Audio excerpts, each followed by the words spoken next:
Hey, it's Grant Napear from my friends at DAS Mechanical. Did you know most homeowners are changing their heating and air systems from gas to all electric? It's about getting more energy efficiency and saving a lot more money every month on energy bills. If your current heating and air system is 15 years or older, it may be time to consider a change. Call DAS Mechanical first. Nearly all of DAS's work is gas to electric whole system changeouts. Nick and his team, they're experts. They also have 0% financing and 24/7 availability if you ever have a heating emergency. Award-winning, locally owned. It's DAS Mechanical, serving their Sacramento and Placer County neighbors for years. Save more on your energy bills. Call, text, or chat at 530-591-1055 to find out more, or go to dasmechanical.org. That's dasmechanical.org. Investors, keep listening to learn how to get your free gold report. A currency crisis is upon us. The U.S. dollar has been the world's reserve currency for over 50 years, but that is changing. It's time to protect your retirement. Decades of reckless borrowing and spending have critically weakened the dollar. The U.S. has become the world's biggest debtor with over $35 trillion in debt. Plus, the dollar's become weaponized. Countries are dumping it. Investors who wait until it's too late could lose big. There is one safe haven: gold. Diversify your portfolio with a physical asset they can't take away. Call the Reagan Gold Group right now and ask for your free gold guide. Here's our number: 800-941-4184. 800-941-4184. 800-941-4184. That's 800-941-4184. Wouldn't it be great if life came with a remote control? You know, you could hit pause when you needed to, or hit rewind, like that time you knocked down that wasp's nest. Uh-oh. Or that time you forgot to roll up your windows in the car wash. Fantastic. Yeah, a remote control would have come in handy then. Well, life doesn't always give you time to change the outcome, but prediabetes does. With early diagnosis and a few healthy changes like managing your weight, getting active, stopping smoking, and eating healthier, you can stop prediabetes before it leads to type 2 diabetes. It's easy to learn your risk. Take the 1-minute test today at doihaveprediabetes.org. Life doesn't come with a remote control.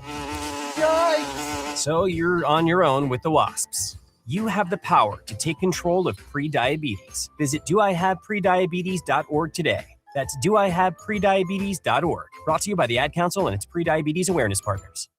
Tell your friends. Grant's back. Grant Napear is back on the Sacramento airwaves right here. KSAC 890 AM Olivehurst. K284CM 104.7 FM Sacramento.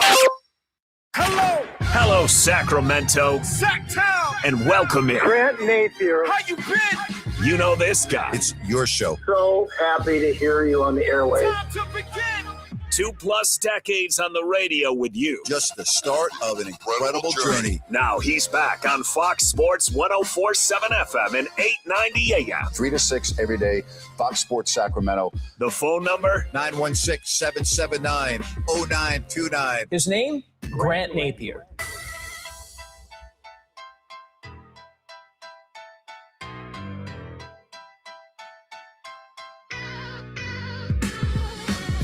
And a good afternoon, everybody. We start with the National Football League. One game remaining on the schedule tonight with Miami and Pittsburgh. What an awful day for the NFL with the injuries to Patrick Mahomes and Micah Parsons leading the list. A lot of other players went down with injuries that could very well impact who wins their respective divisions. We start with Green Bay, who lost at Denver. And now with New England losing, the Denver Broncos are clearly in the driver's seat in the AFC at 12 up and 2 down for the number 1 overall seed as they beat Green Bay. Micah Parsons going down in the third quarter, where in that third quarter he was creating havoc all over the football field. This is a devastating loss for the Green Bay Packers. And I can't believe that the Chicago Bears, who just completely dismantled the Cleveland Browns in an embarrassing fashion yesterday, are 5-1 at home. They're 5-3 on the road. What's interesting to me about the Bears at 10-4, they're only 1-3 in the division, which is just amazing to me. And I'm not saying that this thing is over because of how poorly their divisional play has been with 3 games left. But they got a very brutal schedule here coming up. They've got Green Bay at home. And listen, I don't know if the Packers are able to get off the mat without Parsons. They did get some pretty good news on Watson, their receiver, and he may be able to play this week, and they're going to need him. Then they're at San Francisco, and that's going to be a huge game for the Niners. And then they end the season against Detroit, and in all likelihood, that's going to be a huge game for them. And I'm looking at this right now, in the middle of December, and you try to figure out who's going to win, listen, I don't even know how you figure anything out anymore in the NFL. There's no rhyme or reason. It's absolutely been a crazy season. But when you look at the NFC North right now, could I see the Bears going without a win the rest of the way? I mean, I could. I'm not predicting it.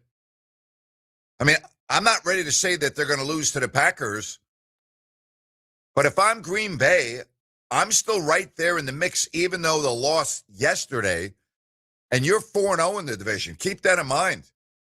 4-0 in the division. And so if Green Bay is able to win this week, they'll have the tiebreaker. That one tie that the Packers had earlier in the season against Dallas is kind of odd when you try to look at the standings, but they're equal in the loss column and currently 1 game back in the win column. But if they were to win this week and go to 10-4-1 and Chicago were to lose, then all of a sudden you got Green Bay. So that is going to be a crazy finish, especially when you look at the Bears' schedule. As far as the Chiefs go, the good news on Mahomes, the MRI revealed there was no other ligament damage other than the ACL. So at least that is good news. If you're looking at any good news, they're done. We will not be seeing the Kansas City Chiefs in the playoffs this year. And listen, I think that's good for the NFL. It's not good to have an injury, but some new blood in there is good. So those are the main storylines in the National Football League. And then, of course, you look at the AFC East. The Bills are down 21-0. 21-0 at New England. And they're able to come back and win that game. And the Bills are such an interesting team because there are so many weeks where they do not look good at all. And then there are other weeks where you're like, wow, keep an eye on them in the playoffs. That's a very big win. 10 up and 4 down. New England now at 11-3. And when we talk about the Buffalo Bills, in all likelihood, I still think they're probably going to be a wild card. They have a very doable schedule. They're at Cleveland coming up. There's no way I can see them losing that game. They're at the Jets at the end of the year. I can't see them losing that game. And then they have Philadelphia in the middle of that. So keep your eye on the Buffalo Bills. I'm not crazy about them if I'm looking at the overall picture of going to the big show, because the big show in Buffalo it's like an oxymoron. But, I mean, the AFC is so wide open right now. It really is. That why not? You know, why not? Now, when you look at New England after the loss and their remaining games, very difficult game coming up at Baltimore Sunday night, then at the Jets and home against Miami. And listen, Miami's been playing a lot better, and we'll see what they do tonight against Pittsburgh, but they've been playing much better. Much better. All right, now to the 49ers and the NFC West. And when you talk about this NFC West right now, the fact that the Rams have to, first of all, you know how I feel about divisional games on a Thursday. I hate them, especially divisional games on a Thursday in December. Absolutely should not happen. You had the Rams yesterday with the win over the Lions to go to 11-3. They're tied with Seattle at 11-3. They've already clinched the playoff spot, and they've already beat Seattle. But now they play up in Seattle on Thursday, And in all likelihood, you're not going to have Adams on the field. I mean, I hate these divisional games on Thursdays. I don't know about the Seahawks. I really don't. Sam Darnold was very unimpressive yesterday in the red zone. And I like that team. You know, I've been on them all year. But in a big spot, can I really count on Darnold and the Seahawks offense? But they have won 4 in a row. They're 11-3. And listen, if they win Thursday, they're probably going to win the division. Or at least I think they've got a really good chance. But back to the Niners at 10-4. They've won 4 in a row. Brock Purdy was outstanding yesterday. This is a very, very well-coached team. And I'll tell you, keep your eye on the 49ers in the NFC. They have a game at Indianapolis. They look like they're done. Then we talked about the Bears game. And how about this game at the end of the year? Seattle, home. That's right, the Niners and Seahawks to wrap up this season. That is going to be some finish to the NFC West where all 3 teams, in all likelihood, will be in the playoffs. NFC South, I don't even know what to think about the NFC South. Tampa 7-7, Carolina 7-7. Like, I don't even know what to say about Carolina. Can anybody take Carolina seriously? I mean, you had the Bucks lose on Thursday Night Football, and you go out and lose at New Orleans when you can control the division. How do you take them seriously? How do you take them seriously? I mean, how could you? I mean, what a joke that division is. And then you get to the AFC South. You know how I've been talking about Houston now for a month? They've won 6 in a row. Jacksonville's won 5 in a row. Jacksonville 10-4. Houston 9-5. And no one's talking about Jacksonville. Nobody. And here's their final 3 games. Pittsburgh next week at home, at New Orleans, at Miami. Very interesting schedule. No one's talking about Jacksonville. They have put together a very nice season, and they're doing it basically quietly because they don't get the love. It's like, it's Jacksonville. That's Jacksonville. Now to the Houston Texans. I think they're they are a team I would not want to see at all right now. That defense is unbelievable. They got the week off coming up because they got the Raiders. Then they're at the Chargers, and they're home against Indianapolis. I could see them going 3-0. I could see them going 3-0. I could see them winning the division. That defense, oh my goodness. They are really good. So, you know, I'm looking at this NFL schedule right now, and I'm looking at the standings, and I'm looking at who's going to be the number 1 seed. Again, Denver's in the driver's seat. They win again, this time at home. That's 11 wins in a row for the Broncos.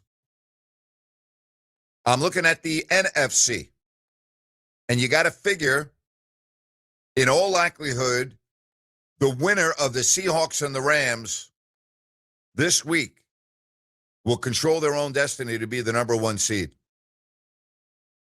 And I'll tell you, if you got to go to Seattle and if they're the number 1 seed and get a week off, again, I'm not sold on Darnold in a big spot, but that is not going to be the easiest task in the world to go up to Seattle and beat them in one of 2 games. That's not going to be easy. And then, of course, tonight, Pittsburgh 7-6, taking on a Miami team that's all of a sudden gotten off the mat. I thought they were down and out. Everyone did. They've won 4 in a row. They're 6-7. Give them credit. I thought they were just done.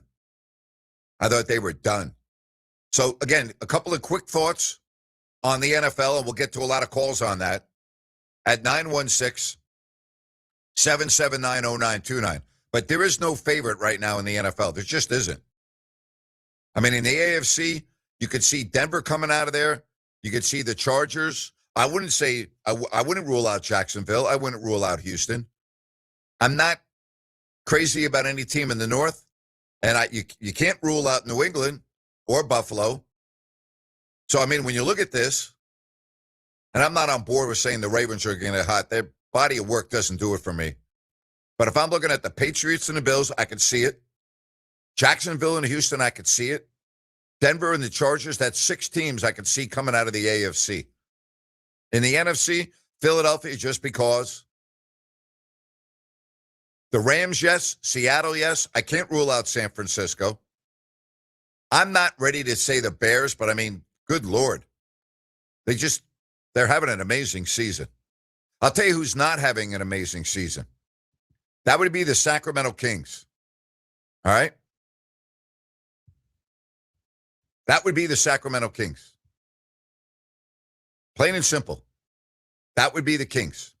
They are not having a season. As a matter of fact, I was talking about this with Jerry and Rhino yesterday after the Kings lost.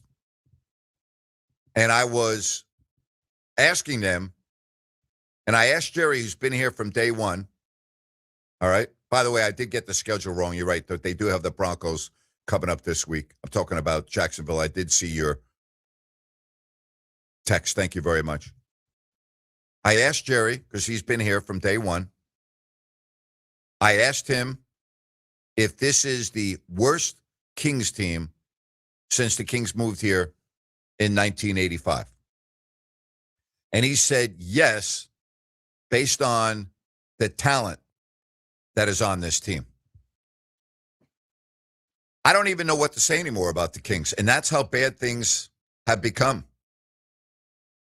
I don't even know what to say about the Kings anymore. And my job is to talk, and I'm very rarely at a loss for words. But with this team, I don't know what to say. I really don't. And I was part of the Kings for 32 years. I went through a lot of bad seasons. I went through a lot of coaches that were dead men walking. I was on the bus many times, particularly after the All-Star break, going, God, I can't wait till the season's over. You could just feel it on the bus. You knew you were going to get killed. You knew the season was a disaster. You knew the coach and the coaching staff you would become friends with weren't going to be back. I mean, it was bad. Bad. I've been there. I know what it's like. But I don't think I've seen anything like this. This Kings team is an embarrassment. They are pathetic. They're poorly constructed. They're poorly owned. And they're poorly coached. All right? I don't even think that's debatable anymore. I don't think you can debate that they're poorly coached. They're poorly coached. They've been put together with, I don't even understand what Scott Perry gave Doug Christie to work with. And I know that, I'm not blaming it all on Doug because that would be completely unfair, but his game time decisions, his in-game decisions, his post-game press conferences, to me are becoming just an absolute embarrassment. I mean, take yesterday, for example. How do you explain yesterday? I saw this tweet by Rhino, and Ryan was spot on. So Malik Monk hits back-to-back threes, and I was thinking the exact same thing. He was spot on. He hits back-to-back threes to put the Kings within a possession, and then they don't run anything for him. It's like he's not even part of the offense anymore. There's no rhyme or reason with this team. And I'm looking at the minutes yesterday. So you lose 117 to 103. Okay? And DeMar DeRozan is playing 39 minutes. And Keegan Murray, who was horrible, played 39 minutes. Russell Westbrook played 28 minutes. But you got DeMar DeRozan playing 39 minutes. 39 minutes. What is that all about? Keon Ellis does not get on the floor.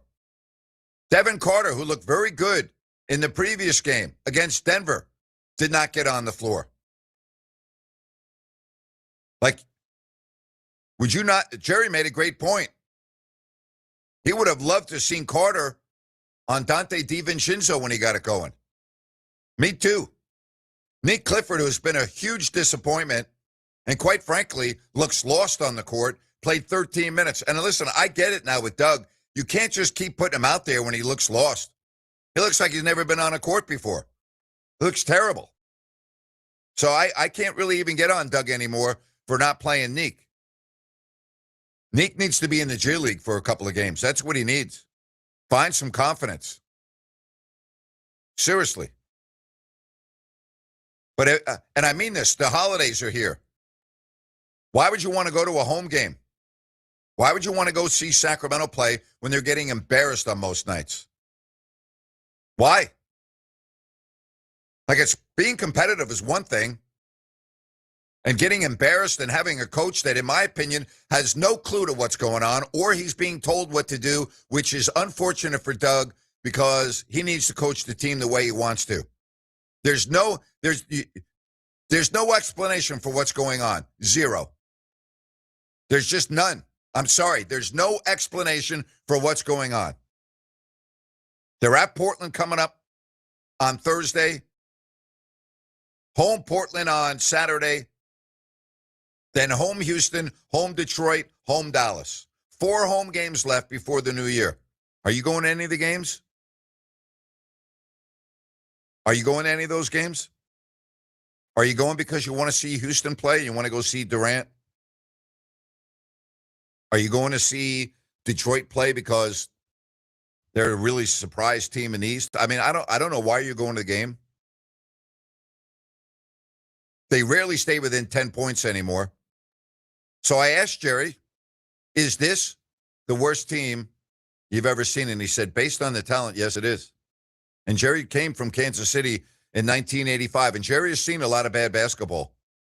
But the owner's terrible. I'm sorry Scott Perry, to this point, has not done a good job, although in all fairness to him, okay, he deserves 3 years to turn it around, and I've said so. But right now, I mean, I'm sorry, doesn't look very good. And I think Doug's lost. I just don't think the guy, I've been very on this from day one.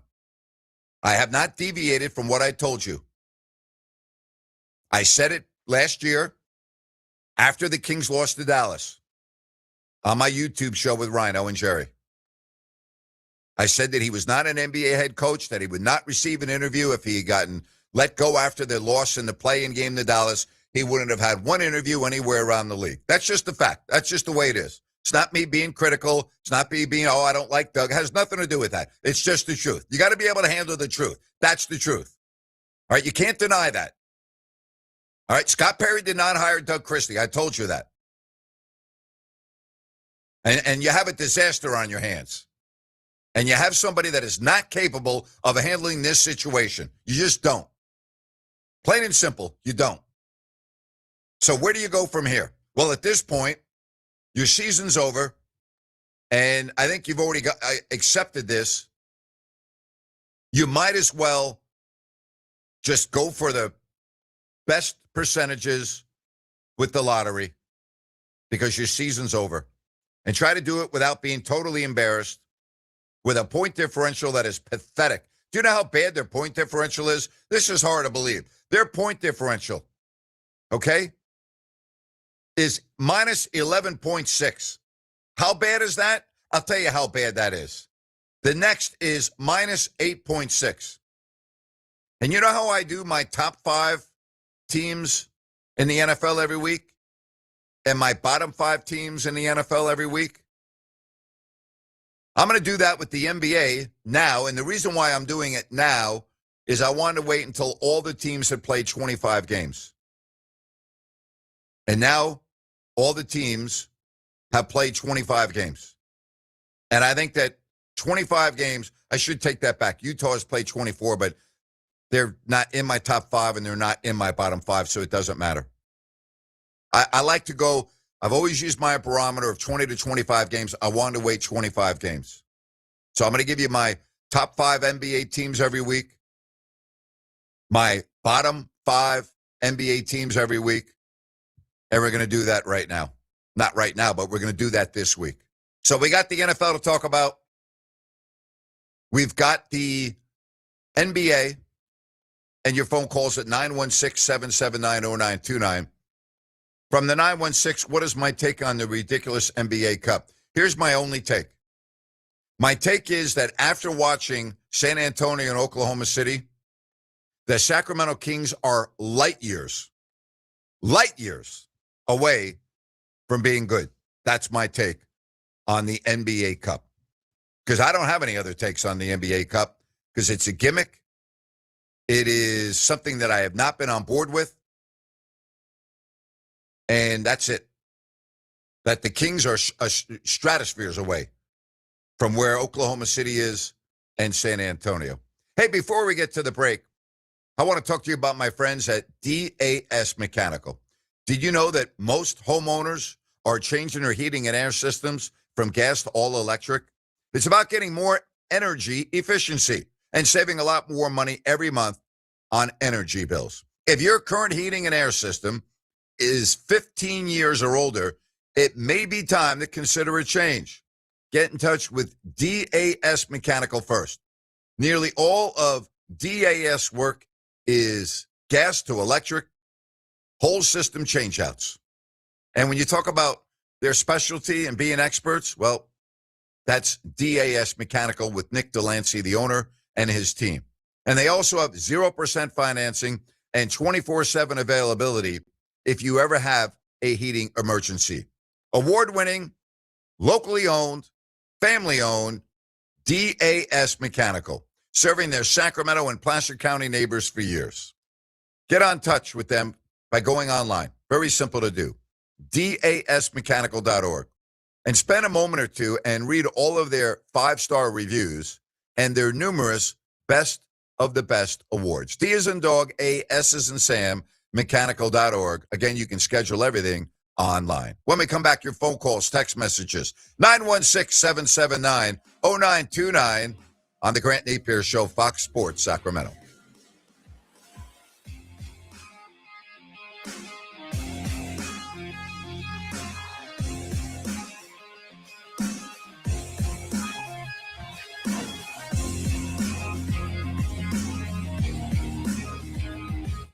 Cameron, I just think we need to, see other people. Are you trading me in?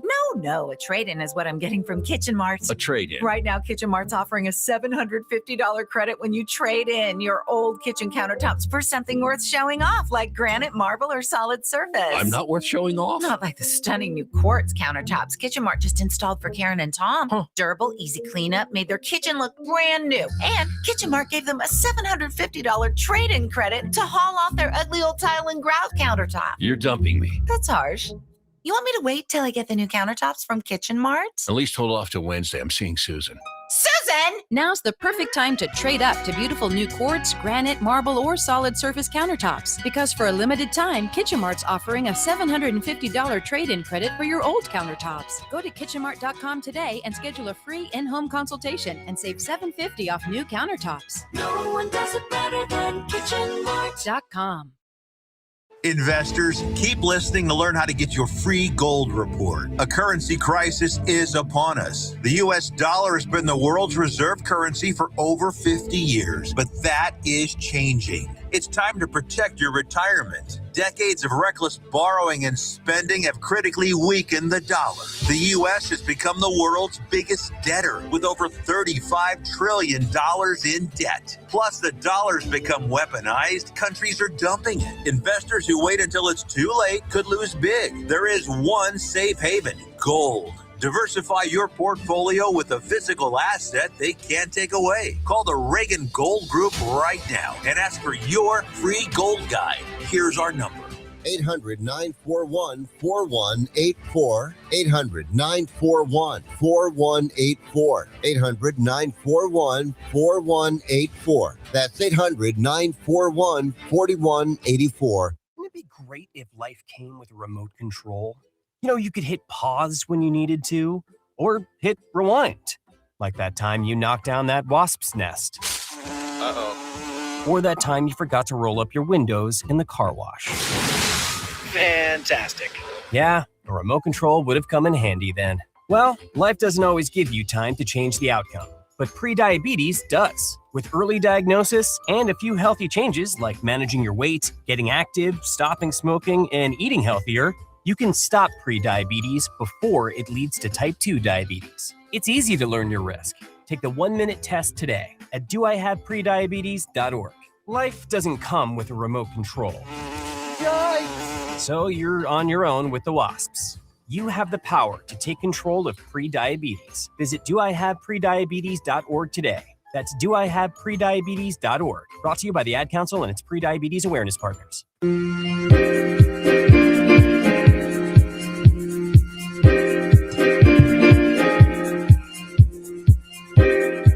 Hope you are having a good Monday. 916-779-0929. So how's Scott Perry's 6 core principles doing 25 or so games into the season? Competitive? Nope. Tough? Tough. I mean, really? Tough? They're like pillows on the floor. Team-oriented? Team-oriented. Do they know how to pass the ball? Do they ever try to pass the ball when the game's close? Not that that's happened very much this year, but when they need good possessions, do they pass the ball? You consider that team-oriented? No. Accountable? Yeah, I'd have to say they're accountable. I don't have a problem with that. Disciplined? Disciplined? Seriously? Professional? Yeah. So, again, I'll give them 2 out of the 6. Competitive? Tough? Team-oriented and disciplined? You got a long way to go. You've got a long way to go. Seriously. By the way, here's the breakdown of the tough.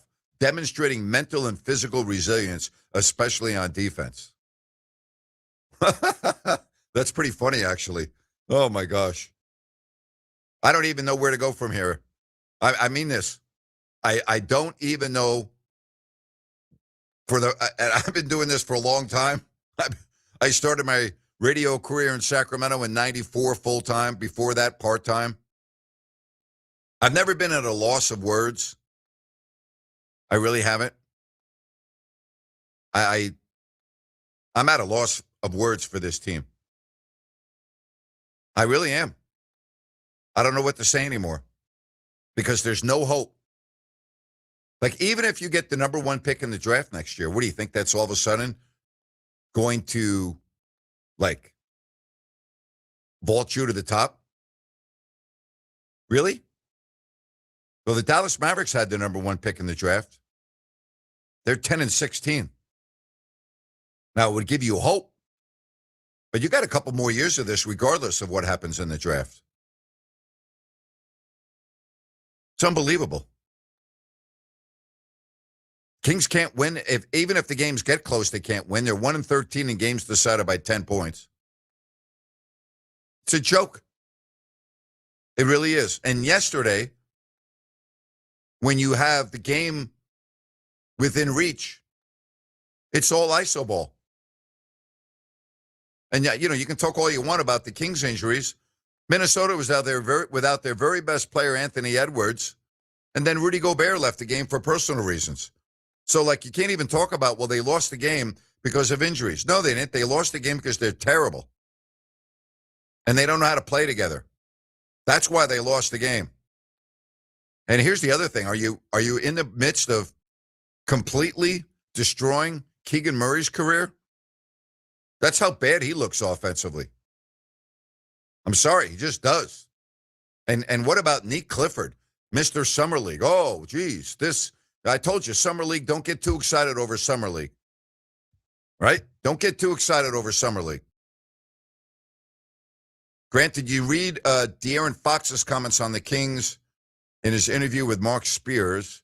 Honestly, I'm happy for him. They got out of this putrid franchise. I did not see them. I did not see them. I really didn't.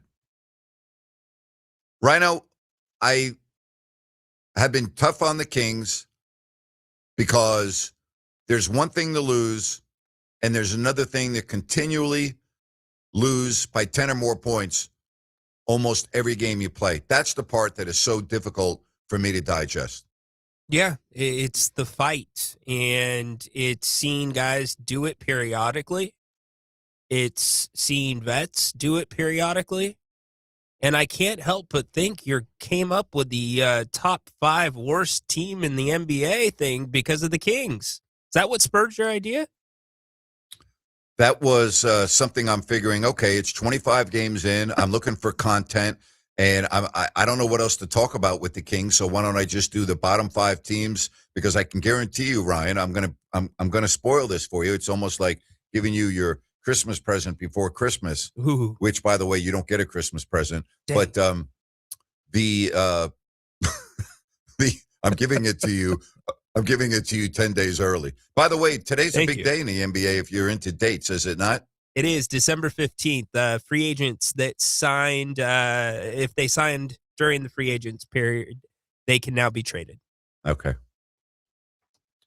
So should I not put my phone down because I'm expecting a Kings trade? Is that what you're telling me, or no? I don't think you're going to see one this quick, but I would not be surprised if something happens far before the trade deadline. And not something, some things happen before the deadline. Well, here's what I do know. Things really can't get much worse than they are now.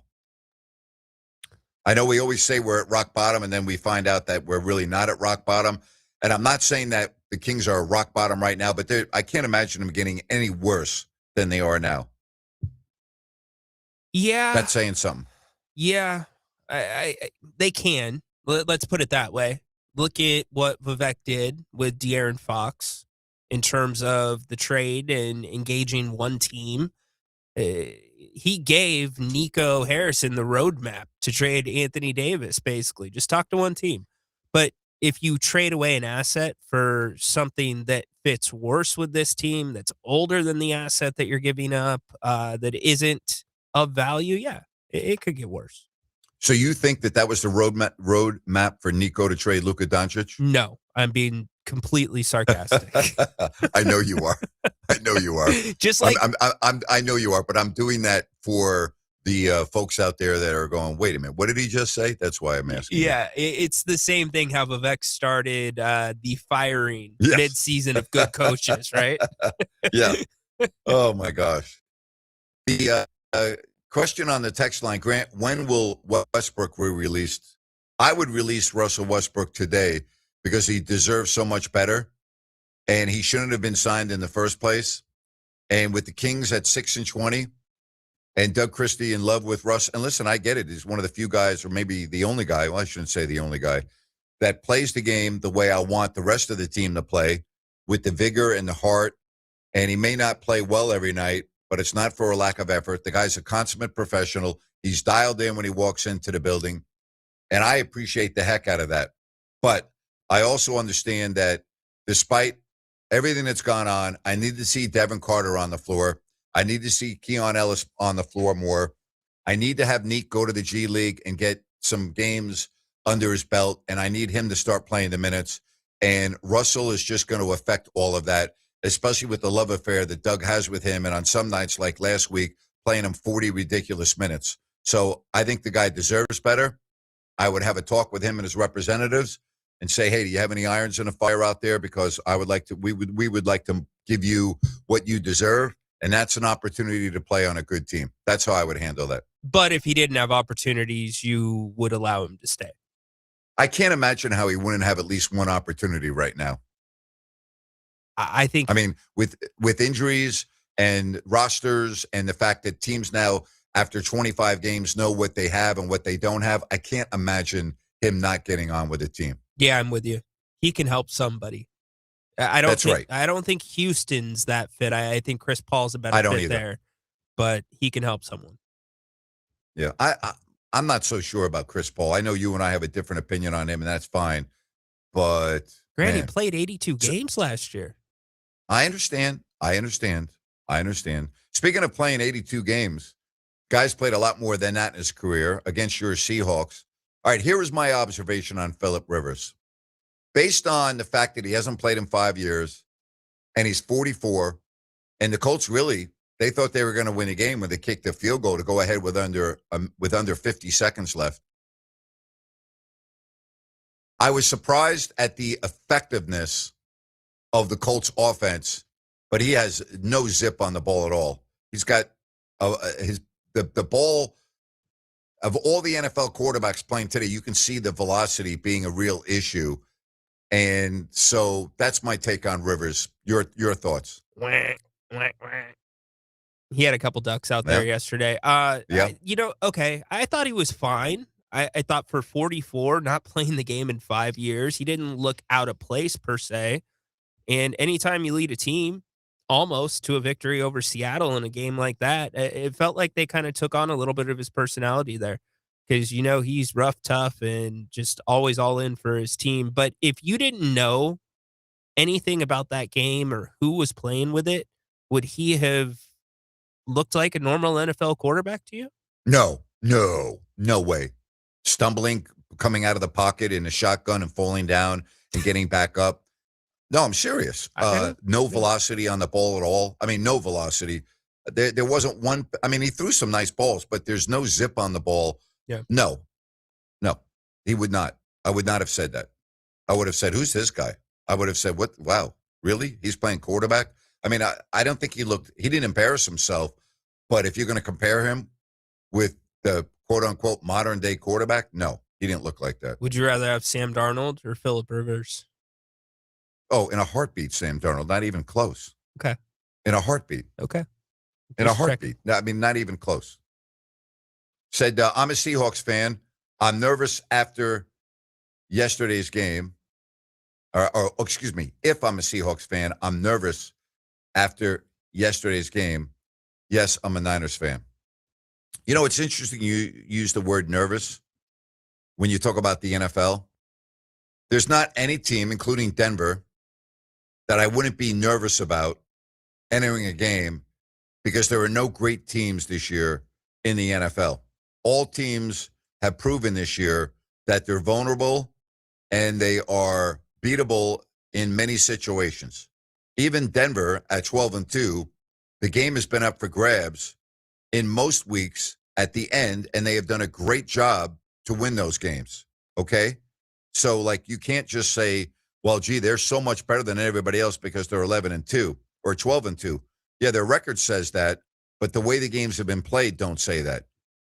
I mean, that's just the reality of the situation. I'm keeping my eyes still on Houston. According to Google AI, who aggregated these from the various betting sites, the Rams are the favorites right now to win the Super Bowl, plus 350. Then it goes to Seattle, plus 700 to 750. Buffalo, Denver, Philly, Green Bay, your Houston Texans, and then the Patriots. Okay. Does AI understand that Devontae Adams just injured his hamstring yesterday? Do they understand that? Well, let me ask. Because if Adams is out for any period of time, they will not. They will not.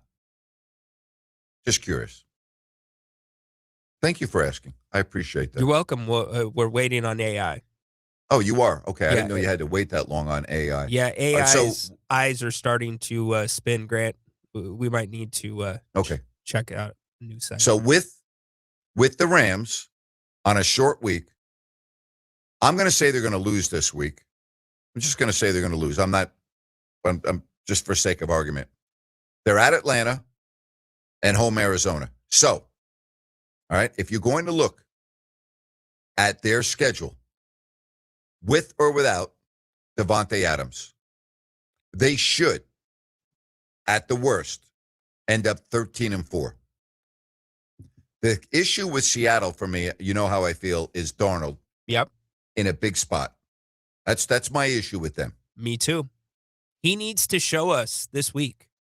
That's exactly right. He needs to get those, whatever they are, demons off his back. Correct. He needs to come in ready for that coverage. And I'm not going to fully exhale, but I will feel better. And if you're a Seattle Seahawks fan, you're always on edge because you don't know if you're going to get the red zone stalls or not. And they showed up yesterday. Well, it's not only that. He was terrible in the playoffs last year against the Rams, and he was horrible earlier in the year with, 5 interceptions with bad reads? Yeah. So you're right. This is a huge game, not only for the division, but for Sam Darnold personally. And here's the other aspect.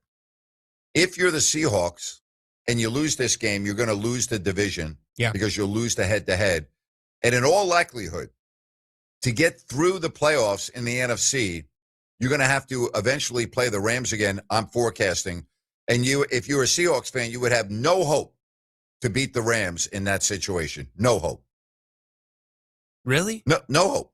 Really? Even though that No stadium hope. turns into, if you lose. Okay, I got you. If you lose this game. Yeah, I'm with you. And Darnold does not play well against the Rams, which would be for the third time in a row against this Rams defense in less than a year, there's no hope in the playoffs for the Seahawks if you have to play the Rams. I don't know. Can they do it a fourth time? He can't do it 4 times in a row. It's been such a parody year. You said that just a few minutes ago. Sure you can. When I went to the Giants, even though it was a different era, when I went to the Giants, Redskins NFC championship game in 1987, that was the talk. Well, gee, it's very difficult to beat a team 3 times. No, it's not. It's very easy to beat a team 3 times if you're better than them. That's always a misnomer. It's not difficult to lose to a team 4 times in a row if that team is in your head, if you don't match up well against them. No, it's not hard at all. I disagree with that. If Sam Darnold, for whatever reason, has this issue with playing against the Rams, and again, I don't have a crystal ball. You don't either. If he does not play well on Thursday, and that's 3 years in a row, or 3 games in a row against the same team, why would I say it's going to change on the 4th? All right.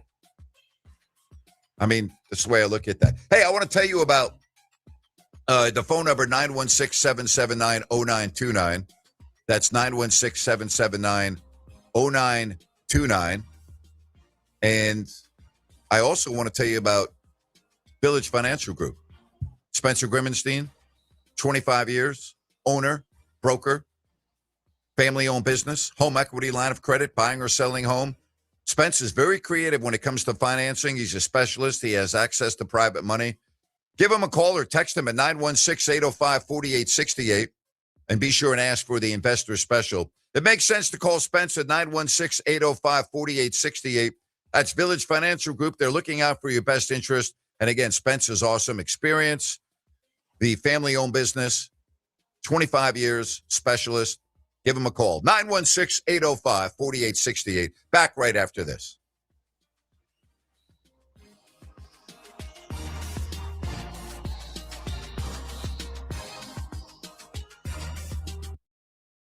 Need new tires? From now until December 15th, save $100 instantly when you buy a set of 4 Bridgestone Weather Peak tires. Save $70 instantly when you buy a set of 4 eligible Bridgestone tires. Or buy a set of 4 eligible Firestone tires and save $70 instantly at Express Tires, 7215 Watt Avenue. Offer valid now through December 15th. Cannot be combined with other offers. See Express Tires for details. For more than 4 decades, Sierra Pacific Home and Comfort has been trusted by home and business owners for their professional expertise in heating, air conditioning, and solar energy. Your home is your castle, and at Sierra Pacific, we thank you for 40 great years of trusting us to protect your castle. Sierra Pacific Home and Comfort, solar, heating, and air. SierraPacificHome.com. Sierra Pacific Solar Heating and Air. The guys in the big red trucks. The holidays are here, and Gabrud Services is here for any electrical need or emergency. Holiday periods put more stress on your home's electrical system, more activity, more lights being used, increased appliance use, and more.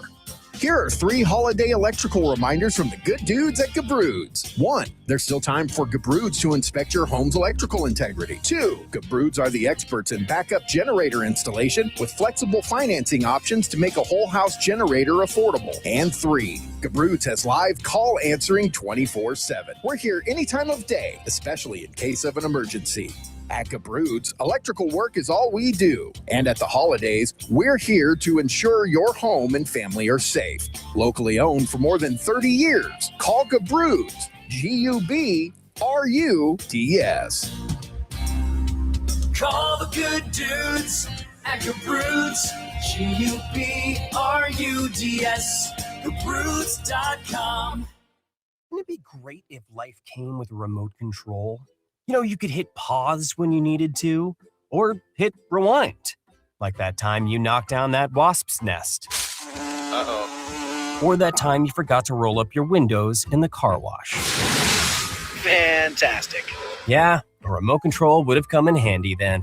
Well, life doesn't always give you time to change the outcome, but prediabetes does. With early diagnosis and a few healthy changes like managing your weight, getting active, stopping smoking, and eating healthier, you can stop prediabetes before it leads to type 2 diabetes. It's easy to learn your risk. Take the 1-minute test today at doihaveprediabetes.org. Life doesn't come with a remote control.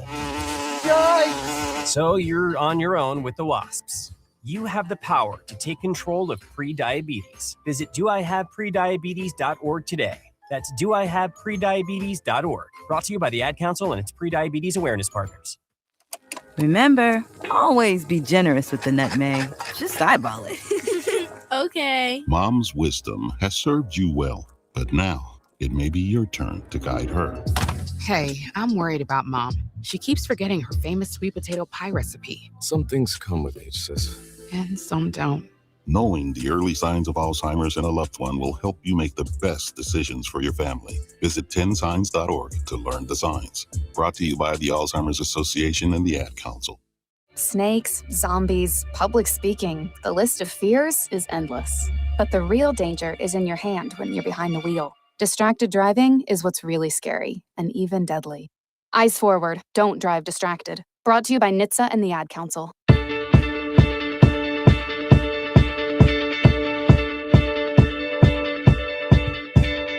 Appreciate all the messages at 916-779-0929. Just tuned in. Sorry if you already spoke about it. How big was the Spurs win over Oklahoma City? Other than the fact that it gives them a chance to win $500,000 in the game tomorrow against the Knicks, it's one game of 82. They play 4 more times, including 2 times before the end of this month. So that's how I look at it. I don't put any stock in, like Portland beat Oklahoma City earlier this year. Like, should I rave about that?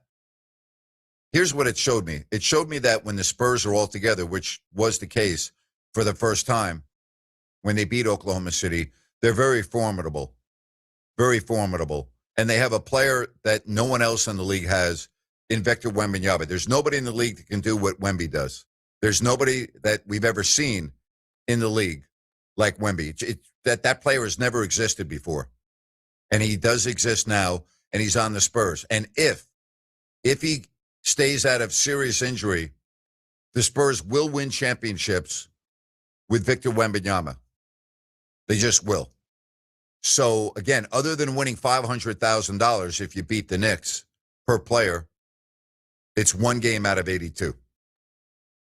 Now, does it give them confidence? Yeah, of course it would.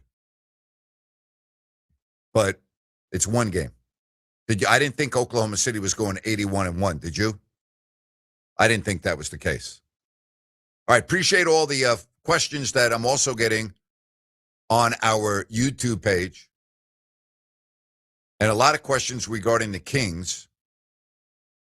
And do I think that Keegan Murray will ever average 20 points per game? I don't. But I wouldn't say like it's never going to happen. But no, I don't think so. I'd have to see what this team's going to look like at the end of this year. Just the way it is. Said, Grant, you're still on point with the finger at Doug every single day. Then try to cover it up by saying I'm not blaming it all on Doug, huh? I love it to death, Grant. Well, first of all, I'm not blaming it all on Doug. It would be irresponsible to blame it all on Doug. Said, I hear you eviscerate Doug every day. Come on, got to do better. What do you want me to do better? You want me to go on a talk radio show and be opinionated and not give you my opinion on probably the second most important position on the team other than the general manager is the coach? He's doing a terrible job. You don't want me to send him roses for the holidays? Do you want me to baby him and pet his head? Do you want me to be like nothing but lovey-dovey? Do you want me to talk about how great he is? Do you want me to talk about how great his rotations look? Do you want me to talk about how great the offense looks in crunch time when the ball needs to move and plays need to be run and there are no plays run? Do you want me to talk about how the Kings make teams feel us and they're touchy and they're physical? Do you want me to talk about that aspect of the Kings? Oh, do you want me to talk about how they're competitive and in most games they have a chance to win it with 5 minutes or less? Oh, no, I can't do that. Do you want me to talk about how they play with a lot of vigor and they're really into it and the bench is always excited? No, I really can't do that. Let's see. What else could I talk about that would be positive? He's really good with the media. I've talked about that. He does not have the best roster in the NBA. I have acknowledged that. He works for a terrible owner. I have acknowledged that. He was given a roster that was inadequate in size. I have talked about that. Let's see. But he is the coach, right? And it's his job to get the team ready to play. And how many times have they been out of a game at the end of the first quarter? Okay? How many times have they been completely out of the game where it's over at the end of the first quarter? I put that on coaching. So, here's the deal, Will. If you don't like me speaking the truth and giving you my opinion, then don't listen. I don't care. Go listen to somebody else. You want vanilla? You want vanilla frosting on top of your cake? There's a lot of other choices. You can go to that. You want the honest opinion? Do you want what's really going on? Or do you want nonsense? You tell me, what do you want, Will? Your choice. Your choice. You want me to be just like the team and be a pillow on the air? I could do that. I could go to Mr. Softy and Mr. Vanilla, and I can be on the radio just the way the team is on the court. As Doug said, physicality, which they don't have. They're not making them feel us. Will, you don't have to feel me over the air. Just go listen to someone else. Seriously. It's really that simple. I mean, you know me. I've been doing this show for decades. You know how I am. I'm not going to sugarcoat it. I'm not going to sit there and tell you stuff that is inaccurate. This team is poorly coached. And if you watch this team and listen to the press conferences and you think that this team is not poorly coached, then I'm sorry, we're on different planets. Now, you could come up with reasons for why they're poorly coached, and I'm okay with that, but you haven't given me any reasons for that. Okay? I'm giving you reasons why I think they're poorly coached with examples. It's not just one thing, it's everything. So you want me to ignore that? I'm not going to ignore that. Okay? This is big boy sports. We're not in high school. We're not in junior college. Okay? This is big boy sports. You get judged on production. You get judged on certain aspects of the game. All right? That's how we judge professional sports. That's why coaches get fired during the year. That's why the Raiders have fired their special teams coach and fired their offensive coordinator. And that's why the New York Giants fired their defensive coordinator. And the Jets just fired their defensive coordinator. And we can go on and on. There's a reason why coaches get fired. It's very simple. We judge them to obtain certain standards. This Kings team's not obtaining any standards to me that I'm happy with, nor should you be happy with. And no, it's not 100% on Doug, and that would be absurd to state so.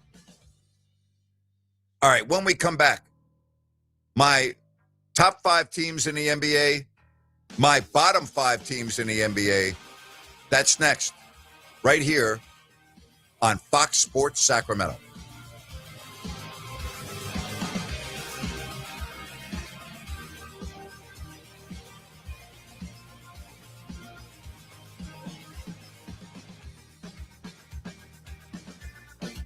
At Downtown Ford Sacramento, we're proud of our long heritage. We've consistently provided Ford cars and trucks to families and businesses in this region for over 100 years. If we think about it, practically every kid who grew up in this town at one time or another rode around in a Ford that we sold to their family.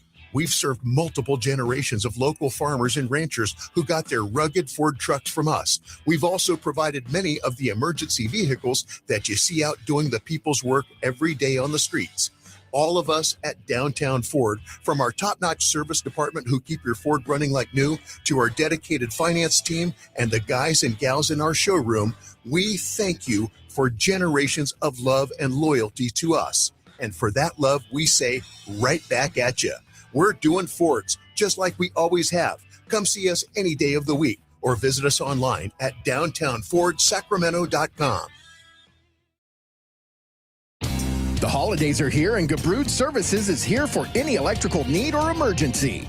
Holiday periods put more stress on your home's electrical system, more activity, more lights being used, increased appliance use, and more.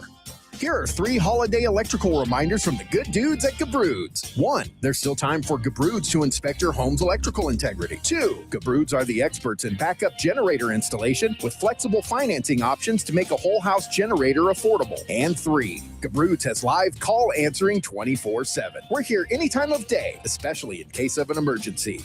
At Gabrud's, electrical work is all we do. And at the holidays, we're here to ensure your home and family are safe. Locally owned for more than 30 years. Call Gabrud's, G-U-B-R-U-D-S. Call the good dudes at Gabrud's, G-U-B-R-U-D-S, Gabrud's.com. Have you ever tried to buy gold and silver and felt like you were talking to a used car salesman? That's because the precious metals industry is like the Wild West. Salesmen can say pretty much anything or make any promise they want without repercussion. But Genesis Gold Group is different. They're a faith-driven Christian precious metals company and believe in educating their customers, not pressuring them for a quick sale. Genesis Gold Group focuses on customer service, not sleazy marketing. Genesis Gold Group is named after the first book of the Bible for a reason. Proper stewardship of wealth is their specialty. Find out why they've earned a 5 out of 5 rating through the Better Business Bureau and how they can help you secure your wealth or retirement through physical precious metals. Call right now to learn more. 800-497-8464. 800-497-8464. 800-497-8464. That's 800-497-8464. Wouldn't it be great if life came with a remote control? You know, you could hit pause when you needed to, or hit rewind, like that time you knocked down that wasp's nest. Or that time you forgot to roll up your windows in the car wash. Fantastic. Yeah, a remote control would have come in handy then.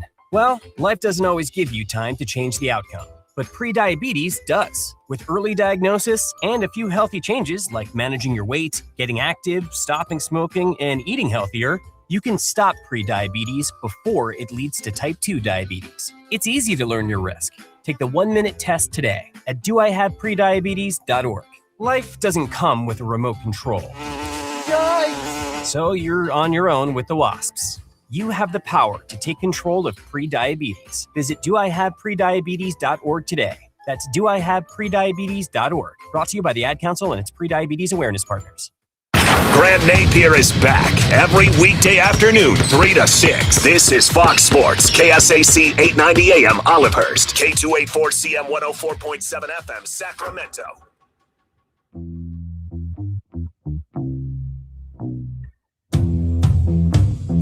Rolling right along on a Monday, about an hour and 15 minutes away from Monday Night Football with Pittsburgh and Miami.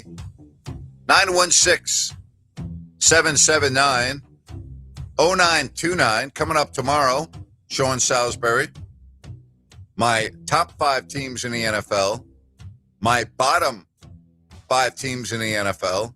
And right now I'll give you my bottom 5 teams in the NBA. Checking in at number 30 in the nation's capital, the Washington Wizards at 4 up and 20 down. They are 2-9 at home. They are 2-11 on the road. They are coming off a mighty win, but they are 30.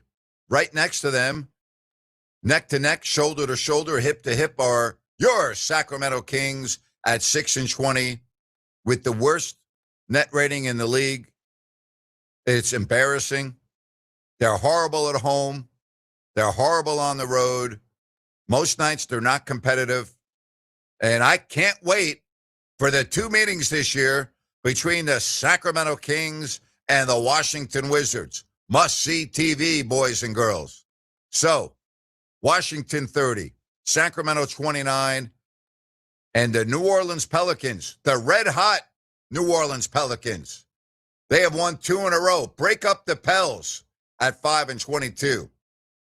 3-12 at home, where they normally play in front of 2,600 fans, 18 concessionaires, and 6 ushers. That would be the 5-22 Pelicans, and they check in at number 28. Yes, indeed.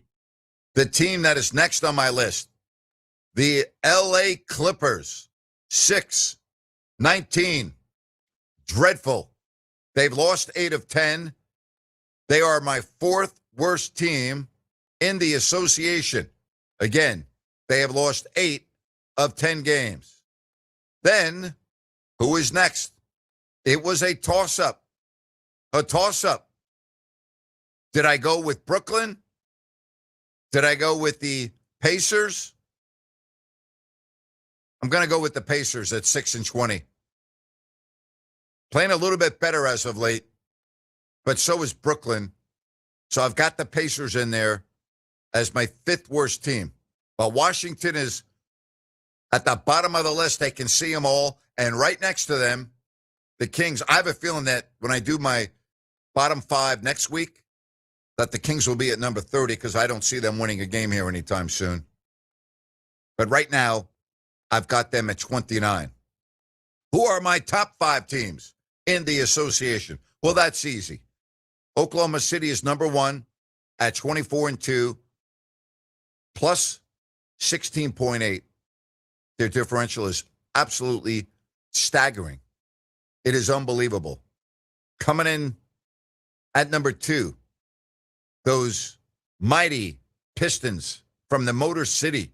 They've won 3 in a row. They're 20-5. They're 11-2 at home. They're 8-3 on the road. Gotta love what's going on in Motown with the Pistons. See, if you're a Kings fan, there is hope because the Pistons were the Kings just a short period of time ago. But what did they do? They drafted well. They made good moves. They run well. They're on the right track. They have a good coach, right? They have all of the things that you want in Sacramento. So if you don't think it can happen, keep your eye on the Pistons. It can happen. It did happen. It has happened in the Motor City. So I've got Detroit right behind. My next team, the Denver Nuggets, at 18-6, with, I think, the best player on the planet in Nikola Jokic. They've won 4 in a row. You know what else I like about Denver? They're great on the road. 12-2. So in the playoffs, what does that mean? Doesn't matter. They don't need home court advantage because they can go and win on the road. Number 4 on my list, the Spurs. They've won 3 in a row. They're finally healthy. They're coming off a big win against Oklahoma City. 18 up and 7 down. And when you see Victor Wembanyama on the floor, you're like, oh my goodness. And then my 5th best team in the NBA, the Houston Rockets, 16-6. Point differential, excellent. 2nd best in the East at 10.2. Why don't I have the Knicks? Very simple. I didn't pick any team that doesn't have a winning record both at home and on the road. The Knicks have utilized Madison Square Garden to a record of 13-1. But their road record is a concern for me at 4-6. That's got to get better. Because in order to win in the playoffs, you're going to have to win on the road. You just are. So that's why I don't have the Knicks in my top 5. I would have them at 6, but I can't have them on the top 5 with a losing record on the road. Rhino, any disagreements with my bottom 5 or my top 5 teams in the NBA? I have to flip the Rockets and the Spurs. Okay. Have to. Net rating. It's better. It's way better. And I know Wemby is back for a game. They're playing in the NBA Cup Finals. I'm very impressed by what Harper's doing, Steph Castle, De'Aaron Fox, but I need to see more. I need to see more. The Rockets have the best, other than Oklahoma City, the Houston Rockets, okay, have the best point differential in the entire NBA.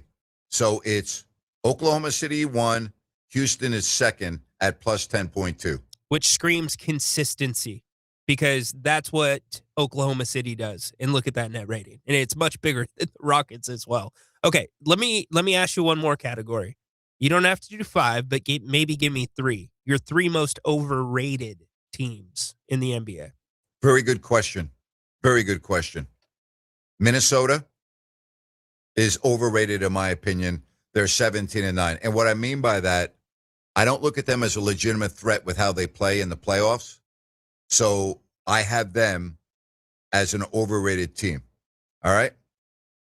Okay. Other than that, I don't know if I can pick other overrated teams because their records are such that they're not really, like, for instance, to me, Boston, they're 15-10.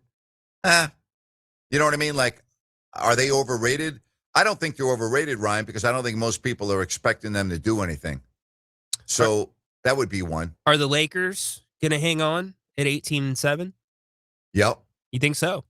Okay. Well, what trends do you see that you don't like when you're looking at them? Periods of time that Luka will be out due to an injury, LeBron. Yeah, but that's you could say that about every team. Look at what I mean. They're 11-3 on the road. That sticks out at me. Yeah, you know what? It's a good point. I actually think it's hard for them to play better when they're all healthy because you're not utilizing everybody's talents to the best. Austin Reeves takes a back seat, but okay. Any underrated teams? Yeah, I think Phoenix is underrated in this sense. They're doing all of this without Jalen Green. And I'm not saying they're going to win a championship. I'm not saying they're going to win a first-round playoff series. But, you know, I like that when they made the trade. They're currently 7th.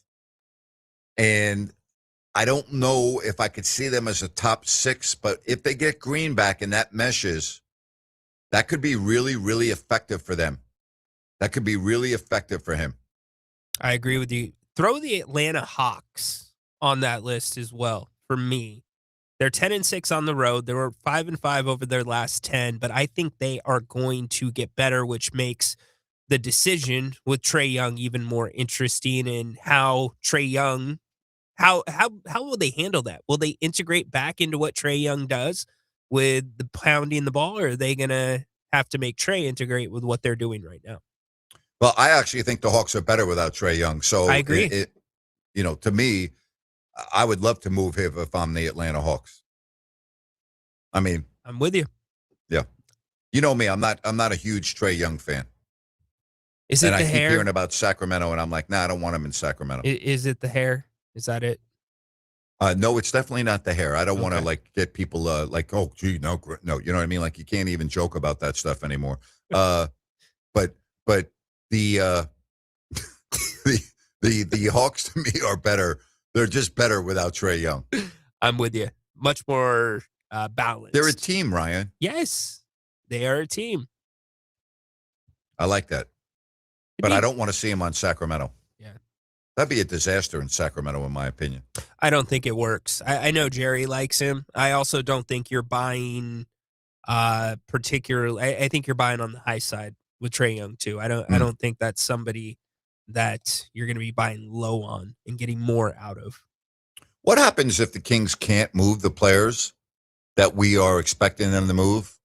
Then what happens? You're going to have a lot of frustrated fans if the rotation remains the way that we've seen it when most of the guards are healthy. Because bringing Dennis Schroeder back, I said my litmus test for Doug was going to be how he handles the rotation. Well, he handled it by not playing Keon or Devin Carter, who's coming off a 15-point game. And there's, again, so when people are like criticizing me for being hard on Doug Christie, how can I look at the box score from yesterday and not acknowledge and criticize what I think is just it? I said this on the postgame show with you and Jerry over on our YouTube channel. It did not make sense to me. It does not make sense to me. Yeah, and that's where we kind of got into that bigger debate. You know, does Doug have a little bit more string than we know, or is there the plan to get rid of the veterans? But you just asked the question, if they can't get rid of the veterans, how's it get handled? That's where the rubber is going to meet the road for Doug Christie. Is he going to coach the team the way that he wants to coach it? Get the young guys out there, pick up full court, or at least play the guys that can give you, as Doug says, 8 minutes in this league of playing that way all out? Or is it going to be this same style where the team gets blown out and is down at the end of every first quarter? The building last week, Grant, for the Nuggets game did not look like 15,000. It did not. And it's only going to go down from there. And it's going to be very uncomfortable. Yep. What are you going to build your pitch to the season ticket holders around? Well, here's what I do know. You were at practice almost every day in October during training camp. And what did we hear time and time again? 94 feet, we're going to pick up, we're going to do this. We're going to pick up, we're going to go 90, we'll pick up. Yeah. They're going to feel us after made baskets and free throws. They're going to feel us. Yeah. Right? There's only a very few players on the Sacramento Kings that are capable of doing that. And two of the guys that are capable of doing that rarely play.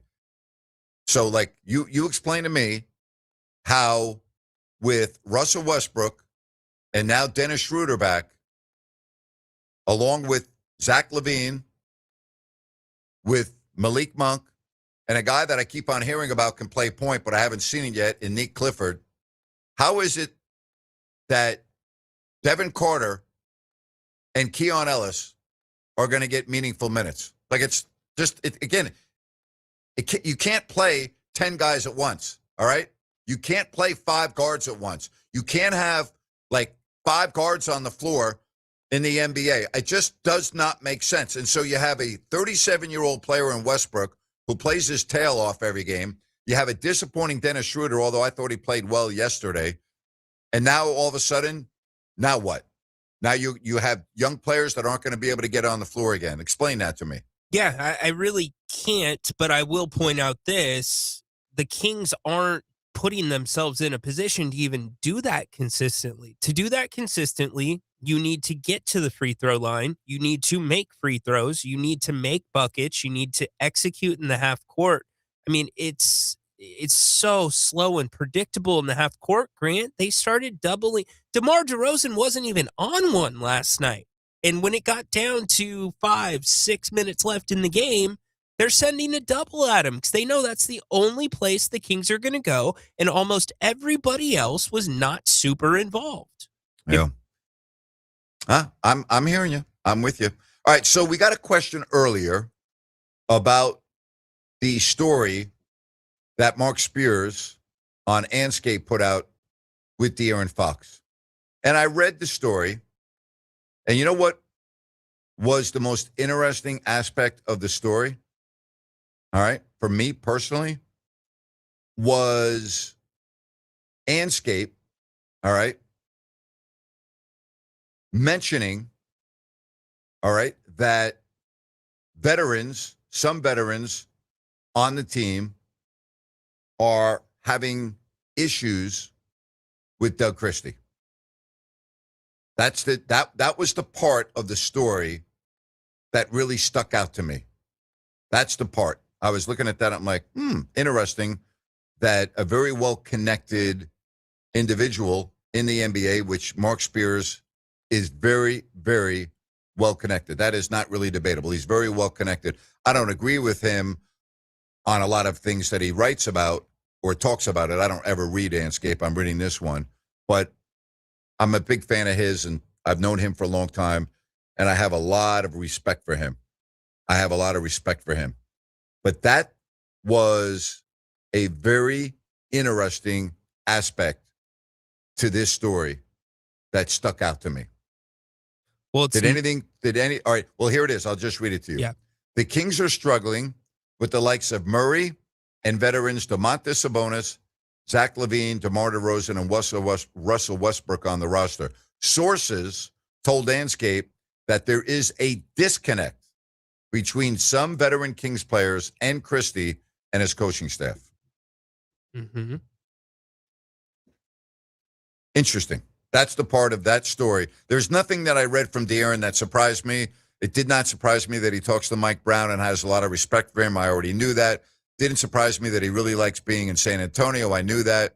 Didn't surprise me that he doesn't watch the Kings play when he's off. That didn't surprise me. I mean, like, there's nothing in the story that surprised me that I didn't already know.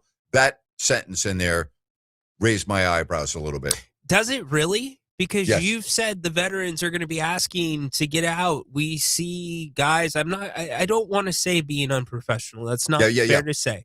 But that's different. That's different between that there's a disconnect between some veteran Kings players and Christie and his coaching staff. Well, we knew that with Domantas Sabonis. We literally knew that. You knew what?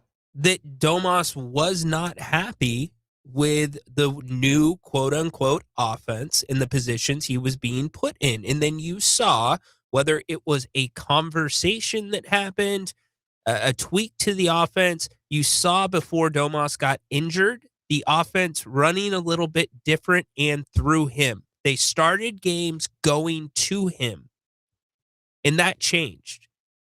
And then he got hurt with the hamstring, followed now by the meniscus. So you can put him in that list.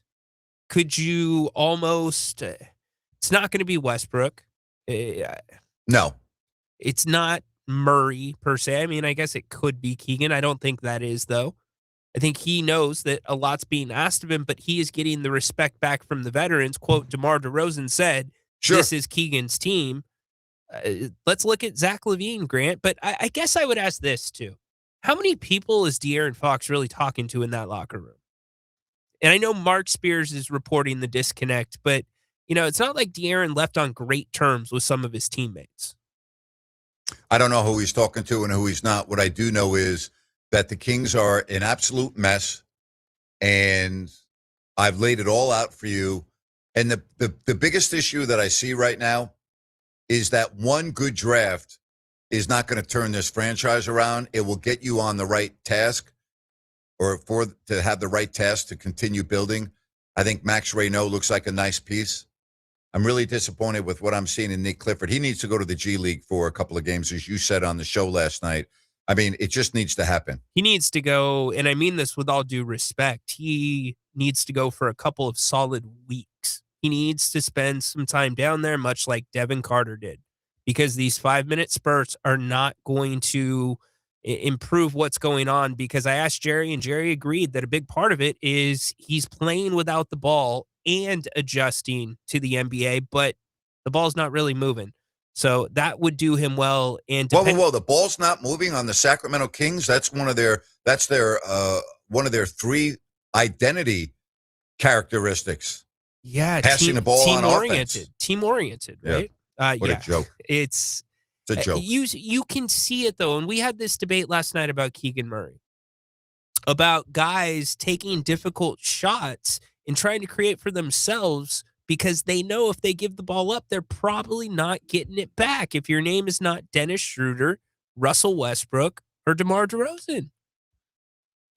All right, when we come back, I'm talking some NFL. We got a big game tonight. I'm going to go over that game with Miami and Pittsburgh, talk some NFL injuries, talk about the final 3 weeks and what I think is going to happen. I want your reaction. 916-779-0929. So here we are. It's December 15th. Who's going to be in the big show in February right now? Who are your leading candidates to play in the Super Bowl with 3 weeks of the regular season to go after tonight? Again, Pittsburgh at home to Miami. Dolphins have been playing well. Steelers 7-6, trying to remain atop of that division in the AFC. 916-779-0929, right here on Fox Sports Sacramento.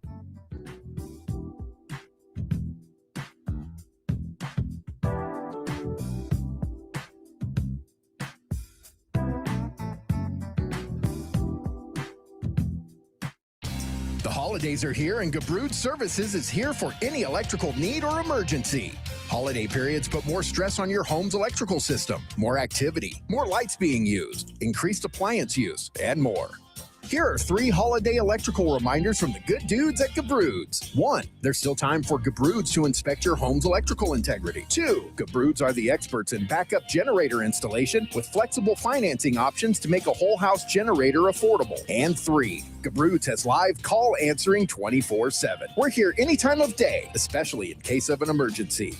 At Gabroods, electrical work is all we do. And at the holidays, we're here to ensure your home and family are safe. Locally owned for more than 30 years. Call Gabroods, G-U-B-R-U-D-S. Call the good dudes at Gabroods, G-U-B-R-U-D-S, Gabroods.com. Hi, it's Margot from Bennett's Restaurants. The holidays may feel far away, but the best dates are filling fast. At Bennett's, we make every celebration effortless. Host your holiday parties in our elegant private dining rooms, or let us bring the chef-crafted catering right into your home or office. From family dinners to company parties, our team delivers the flavors, service, and holiday magic your guests will remember. Secure your holiday celebration today with Bennett's at bennettsrestaurants.com. At Downtown Ford Sacramento, we're proud of our long heritage. We've consistently provided Ford cars and trucks to families and businesses in this region for over 100 years. If we think about it, practically every kid who grew up in this town at one time or another rode around in a Ford that we sold to their family. We've served multiple generations of local farmers and ranchers who got their rugged Ford trucks from us. We've also provided many of the emergency vehicles that you see out doing the people's work every day on the streets. All of us at Downtown Ford, from our top-notch service department who keep your Ford running like new, to our dedicated finance team and the guys and gals in our showroom, we thank you for generations of love and loyalty to us. And for that love, we say right back at you. We're doing Fords just like we always have. Come see us any day of the week or visit us online at downtownfordsacramento.com. The holidays can be a time of increased stress for those struggling with opioid or stimulant addiction. They can also be a time for pause, reflection, opportunity, and new beginnings. This holiday season, choose treatment and recovery. Embrace the company of family and friends and create special moments. Find a proven opioid or stimulant addiction treatment provider near you at choosechangeca.org.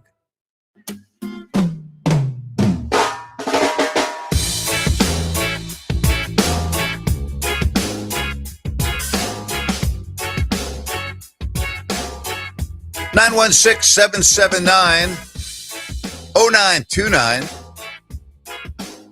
You know, I'm wondering, this game tonight in Pittsburgh, Steelers trying to hold on to their divisional lead at 7-6. Baltimore is 7-7.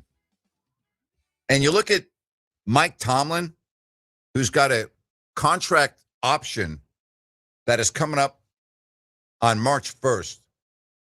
Is this the end of the Mike Tomlin era if the Steelers don't make the playoffs?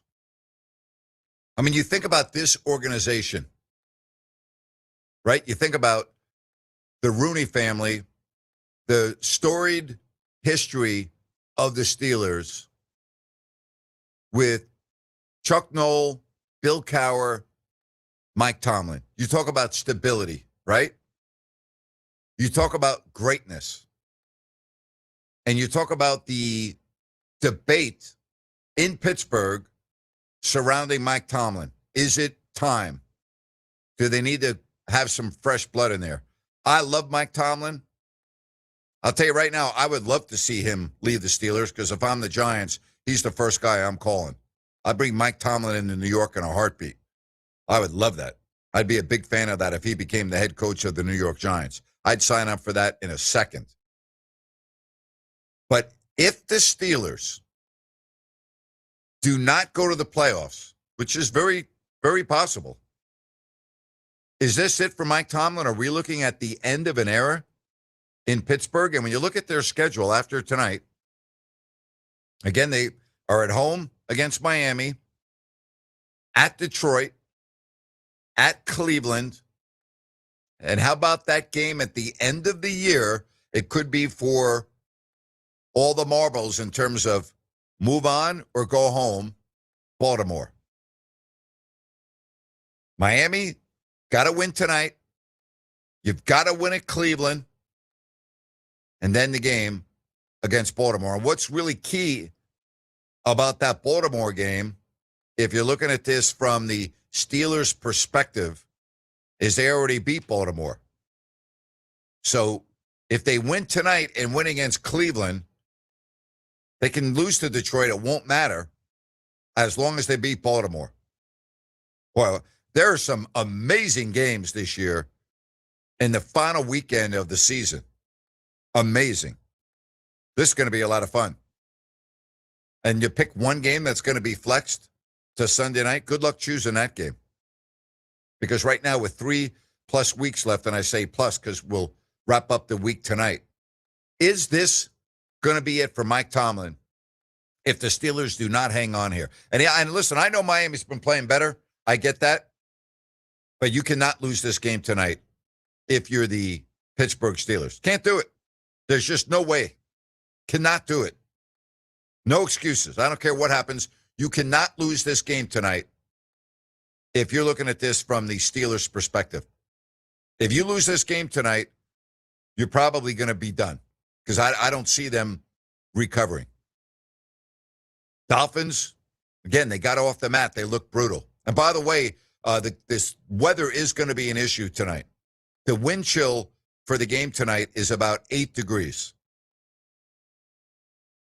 Boy, I'll tell you, you got to be hardcore to be living in these parts of the world. I know. I went to college in Northwest Ohio for 4 years. It was not good for my class participation in the winter quarter. It was not very good to take a 8:30 anatomy class on the other side of campus in the winter. Yeah, that was not one of my smartest moves that I ever made in my 4 years of Bowling Green. Grant, is that 2 pairs of socks weather? That's no pairs of socks because I stay in my heated fraternity house and don't go to class.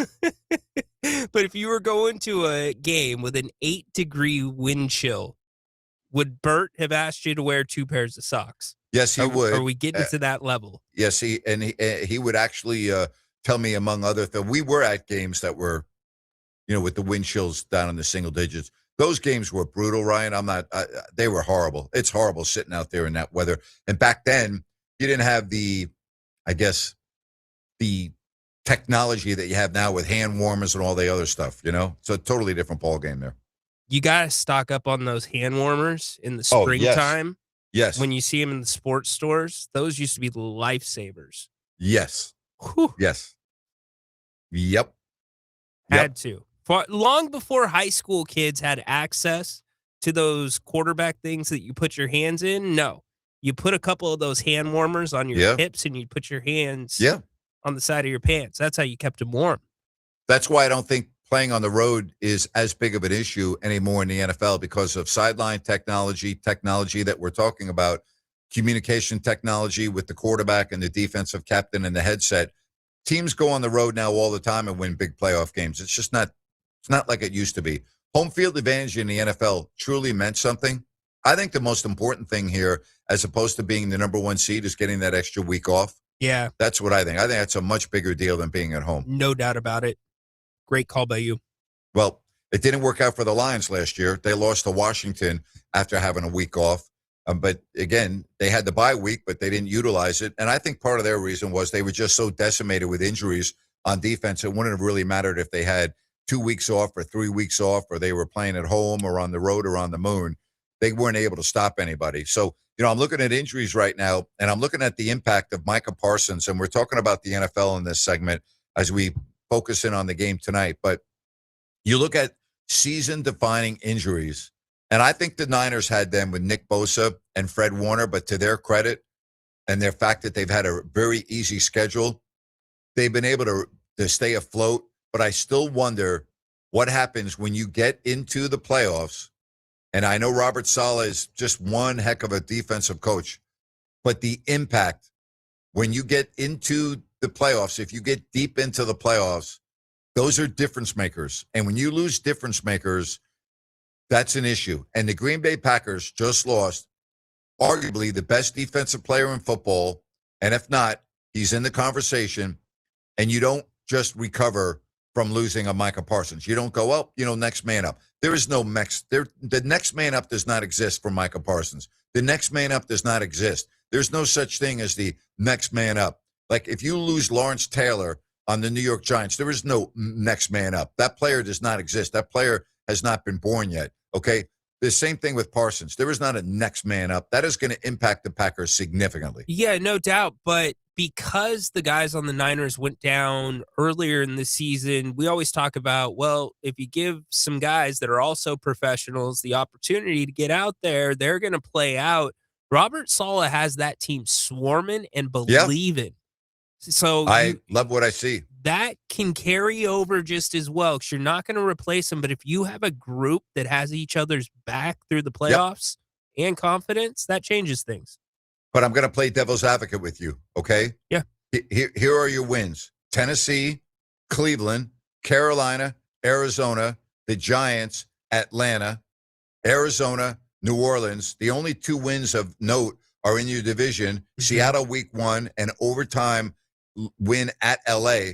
Other than that, you don't have any wins that you're looking at like, oh, they've had the easiest schedule. And I'm just saying, when you get to the playoffs, you don't have an easy schedule. Yeah. And so it's a different animal. And I'm not a believer in the 49ers in terms of winning 3 games in January because they're going to be playing good teams. And I don't see it happening. I just don't think they're there. Well, they might hit a different, I'm not saying them as a team, but it's going to be a step up in the competition should they get there.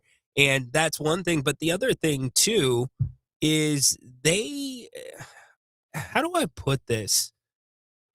Everything's kind of lining up for them to a degree. Even though they've dealt with the injuries, you're starting to get a little bit more healthy, and there's a low bar of expectation for them this year. They thought this was a throwaway year. You made an excellent point about the late bye. You can only play the teams that are in front of you, so you just don't know. As you and John Finch say, that's why they play them. What you do know is the Raiders are an absolute embarrassment once again in the National Football League. And I got to tell you, we talk about Russell Wilson's legacy, right? And the debate on that. Yeah.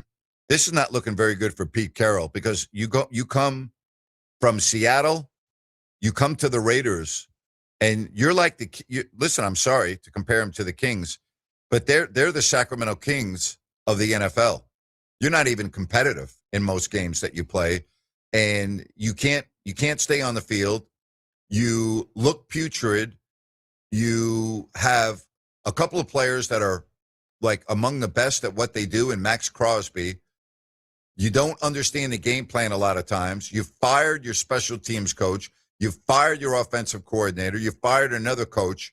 They are awful. That loss that they just had to Philadelphia was embarrassing. And the Eagles, by the way, have not been playing well. They look like the greatest team on the planet in winning 31-0. I mean, the Raiders are just there. You want to talk about a putrid franchise. Oh, my goodness. Well, since we're going to compare them to the Kings, I'm going to give Pete Carroll some grace to get a quarterback and deconstruct Seattle, whatever you want to call it, Southeast, because that's what they did. Just like the Kings constructed the Bulls back here in Sacramento, as many Seahawks as he could get out there. Geno Smith was out there. Tyler Lockett's still out there. You got to deconstruct that. You've got to get a good quarterback. And will he even be the coach after this year? Mark Davis is very volatile and makes very rash decisions. They might not even, Pete Carroll might not be the guy. Well, Grant, he's running out of people to fire. That's my point. Yeah. And it's Mark Davis. And Mark Davis is, I mean, I like the guy personally, and I really do. I like him personally. I've talked to him a number of times, but what a horrible owner. Just horrible. Yeah. And for Carroll, back to your original point, you hate to see this be him going out this way in football. So he probably doesn't coach again after this, you think? No way. He's 74 years old. He looks like he's 64. Hey, tell me this isn't going to be an interesting game. The Raiders and the Giants, where the loser might be the team on the clock in the draft this coming spring. I'm Googling to see if NBC is going to flex that to Sunday Night Football. Yeah, they are going to flex it. It's going to start at 3 a.m. All right? They're going to flex it at 3 a.m. You're a beauty. Well, I mean, that's where they should flex it. That game, by the way, is in mighty Las Vegas. The powerful New York football Giants at the Raiders. How about that? Do you think Giants fan will make that trip out? No. No. No. Are you kidding me? I mean, there will be Giants fans there, but like are the fans that live on the East Coast just because it's Vegas? Even if they wanted to go to Vegas, they would probably blow off the game. But if you're a Giants fan that travels to one game a year, I got to think that's on the short list. Yeah, I know if my son or sons were going to Vegas, they'd go to the game. Yep. Yeah. How do we know if Mark Davis is making the decisions anymore? Tom Brady is an owner, too. He's making the decisions. He's getting advice. There was a story about Jim Gray, which I think is part of the problem, too, because I really believe that Mark Davis is listening too much to Jim Gray, and I believe there was a lot of truth to that story. That's not good. The Raiders are just a joke. They're just a joke. They really are. They're a joke. There are a lot of jokes in pro sports. We got one here in Sacramento, unfortunately. It's, again, it's really unfortunate that we have to keep on talking about that, but it's the reality, and the reality is that things don't look like they're changing anytime soon, whether you are a fan of the Raiders or you're a fan of the Sacramento Kings. I don't see it. I don't see it. I would love to be wrong, but I don't think there's light at the end of the tunnel right now, and I don't know if there's light at the end of the tunnel anytime soon. I mean, you tell me, right? You tell me. Is there any light at the end of the tunnel right now? There is light at the end of the tunnel when it comes to heating and air. If we need help with DAS Mechanical, they are great. They really are. And I love talking about them. Family-owned. Nick Delancey, who I had lunch with a couple of months ago to learn his business model, and was so impressed with everything about DAS Mechanical. We talk about HVAC, retrofit, and service specialists. They are experts at that. They do new systems as well. Yes, ideal for homeowners, businesses, for commercial maintenance. If you need financing, they have many options, including 0% interest for 18 months. It's DAS Mechanical. Go online, dasmechanical.org. D as in dog, A, S as in Sam, mechanical.org, and spend a couple of moments and look at all of their great reviews and their numerous best of the best awards. There's a reason why they have received those awards and 5-star reviews. They're awesome. Schedule everything online. dasmechanical.org. That's dasmechanical.org. 916-779-0929. Call, text. We're coming right back. More NFL talk. And let's get into it. Give me the worst franchises right now in professional sports. Let's break it down to 5. The 5 worst franchises in professional sports. We got 2 that are currently playing in Sacramento right now. The A's and the Kings. Who are the other 3? That's next here on Fox Sports Sacramento.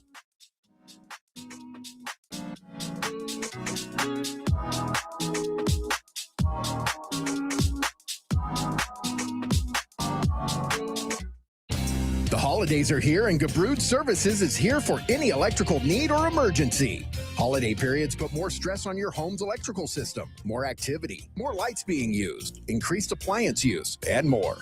Here are 3 holiday electrical reminders from the good dudes at Gabrud's. 1. There's still time for Gabrud's to inspect your home's electrical integrity. 2. Gabrud's are the experts in backup generator installation with flexible financing options to make a whole house generator affordable. And 3. Gabrud's has live call answering 24/7. We're here any time of day, especially in case of an emergency. At Gabrud's, electrical work is all we do. And at the holidays, we're here to ensure your home and family are safe. Locally owned for more than 30 years. Call Gabrud's, G-U-B-R-U-D-S. Call the good dudes at Gabrud's, G-U-B-R-U-D-S, Gabrud's.com.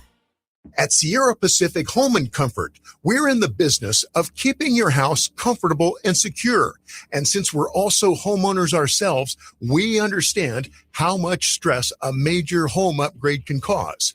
If you own an older house that's due for a new heating and air system, but like so many people, you're holding off due to the cost, we understand that too.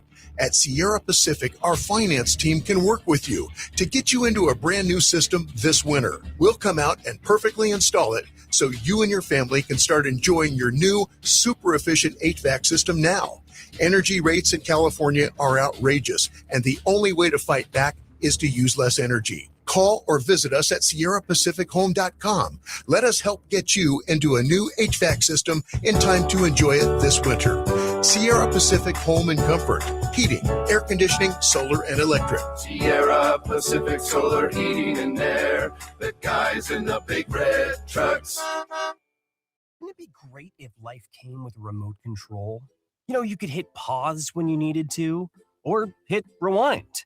Like that time you knocked down that wasp's nest. Uh-oh. Or that time you forgot to roll up your windows in the car wash. Fantastic. Yeah, a remote control would have come in handy then.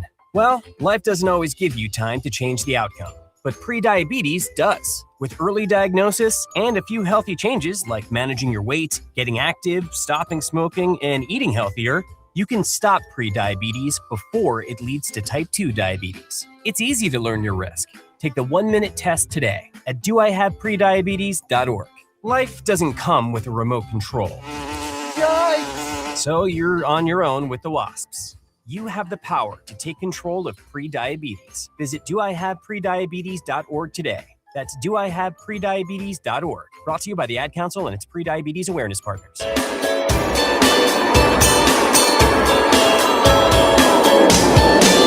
Well, you know, how awful is it that most of us would agree when you talk about worst franchises in professional sports, that two of them are right here in Northern California. And when I mean Northern California, I'm not including a team that used to be in Northern California that is now in Las Vegas. But if you're going to talk about the history, then I can't include the Raiders. If you're going to talk about history, I can't include the A's. But I'm not talking about history. I'm talking about right now over a relatively short period of time. Now, do I want to put a number on that? I don't know. I think I don't have to define a short period of time. I think you understand what I'm saying. I mean, I can't. The Raiders are a historic franchise, the A's. But if you're looking at right now today, your worst 5 franchises, and because of where we're located, and I'm well aware that the Sharks are in our region, I'm not going to include any NHL teams. I'm going to pretty much keep this. If you want to add a hockey team, you can. I'm pretty much going to keep this to the NBA, the NFL, and Major League Baseball. So would we all agree that 2 of the worst 5 franchises in professional sports now are the Sacramento Kings and the Oakland A's? Would anyone disagree with that? Would you say, no, Napes, I can't go there? Okay? So, to me, those are 2 of the 5. For me personally, I think the Pelicans are a horrible franchise. I think they are a disaster in New Orleans. And to me, I can't just leave them off my list, but I'm going to put them on the back burner for right now because I have a team that is clearly on my list that I think we can agree on, and that would be the Cleveland Browns. The Cleveland Browns are a disaster, okay? And under Haslam has been a disaster. So I've got the Kings on there. I've got the A's on there. And I've got the Cleveland Browns on there. Now, the Raiders are in there. The Hornets are on there. The Charlotte Hornets. The New Orleans Pelicans are on there. Okay? The Colorado Rockies are on there. And the Pittsburgh Pirates are on there. All right? So, I've got 3. Help me out here. My sure 3 are the Kings, the A's, and the Browns. I personally have the Raiders on there as my 4th. But I'm getting a lot of feedback on the text line here at 916-779-0929. Jets are on there. Raiders, Hornets for an individual. From the 916, Jets, White Sox, Wizards, Kings, Raiders, in that order. I agree with you about the Jets. The New York Jets under Woody Johnson are a disaster. They are bad every year. And if you want to look at the history, 1969 is a long time ago. Somebody had the White Sox on there. Excellent job. They didn't even think about the White Sox. But Kings are on there. Anyway, first of all, just give me a yes or no on the text line. Yes, the Kings are one of the 5 worst franchises in sports, or no? So hit me up with that right now. Yes, they are one of the worst franchises in sports, or no? To me, it's not even close. They're clearly one of the worst franchises in sports. Are we considering historically bad, but now okay, or just right now in this second? In this era, because you can't pick the A's. Okay. They were a storied franchise. You can't pick the Raiders because they got 4 Super Bowls. You can't pick, teams like that. If you're doing it over a current period of time that might expand, let's say, how about this? Let's make it this way. The turn of the century. Okay. So what about the Washington Redskins? Not as bad as the franchises that I have in my top 5. Bad under Daniel Snyder, yes, but not top 5. Top 10, 100% yes. Top 5, in my opinion, no. One more, the Clippers. No way. The Clippers, during the run of Paul, Griffin, and Jordan, were in the second round of the playoffs most years, so no. But it was a toxic organization. Well, it doesn't matter. They weren't one of the top. They weren't in this century. They're not among the worst franchises in sports. Okay. All right. In my opinion. But, we got to have the Kings on there, yes? Absolutely. All right, you have to have the A's on there, correct? Yes. All right. And by the way, the A's have actually had some pretty good years in this century. They've won 99 games. They've been in the playoffs. But still, I'm still going to pick the A's. All right. Do you agree with me about the Browns? Since Jimmy Haslam bought the team, they've been a disaster. No doubt. Okay. What about the Jets under Woody Johnson? Yes. Okay. So what about the Raiders? You have to. All right. So those are my 5 teams, right? What about the Chargers? Yeah, but the Chargers had some good years under Phillip Rivers this century. Yeah, no, they did. Right? They did. So I can't put them. But they might be top 10. But and you went to college in San Diego. But what was the feeling down there when you were in college? Oh, it was great. Those were the. That's good what days. I mean. Yeah, that was before the turn of the century. So. Yeah, and that's why the move from San Diego should have never happened. Right. Bad management. To move them that close to San Diego, too. Just to kick to the package if you're a Chargers fan. So I think we all agree on the Kings and the A's. I think most of us agree on the Raiders, the Jets, and the Browns. But I think you got to have the Charlotte Hornets in there. And I think you got to have the Pelicans in there. But you can't put them all in there. So who's worse than the other? Right? Yeah. So who's number 1? Top of the list. It would be really hard not to pick the Kings, considering they've only been in the playoffs once since 2006. And if I'm doing the turn of the century, they did make it to the Western Conference Finals But I think that is such a distant memory now. I mean, I got to tell you, I might put the Kings there. You have to think about it because you have to look at the playoff year as an outlier compared to the other years. So you can say one playoff appearance in, is it now 19 years, 18, 19 years? Someone corrected me. The Raiders have 3 Super Bowls, not 4. That is correct. The other Super Bowl they were in, they lost to Tampa at the early part of this century. But, yeah, that's a hard one. Fisher, Fisher, or it's between the A's and the Kings, right? The A's have had much, much more success than the Kings have had this century.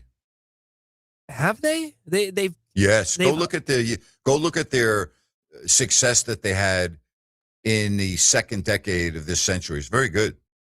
Okay, that's right. They were in the playoffs in New York, the home. Okay, yeah.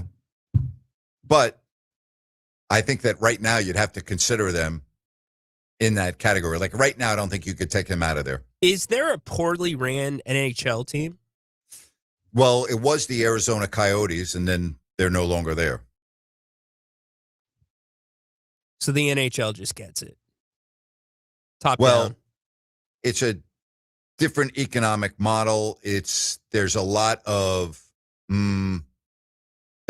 it's very difficult to compare the NHL, but like when I look at what's going on in hockey right now, and I look at teams that have been historically bad, like the Ottawa Senators would jump right out there. The Ottawa Senators are one of those teams that has been really, really bad. The Winnipeg Jets, since going back to Winnipeg, but they're not anywhere near the bottom 5, but they're in that category. Daniel on the YouTube chat says the Cowboys. Well, I thought about the Cowboys too, and the reason why I didn't put them in the top 5 is there were a lot of different criteria. There's a lot of different, like if you're looking at the A's, for example, right? They're really bad and nobody goes to the games, all right? The Cowboys are a money-making machine, and they're sold out every game, and their merchandise and their gear.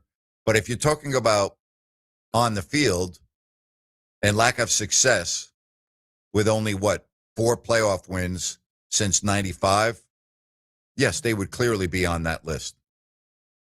And how would you classify ownership? I mean, you got to draw a line between profit and management here because Jerry Jones is the GM, basically.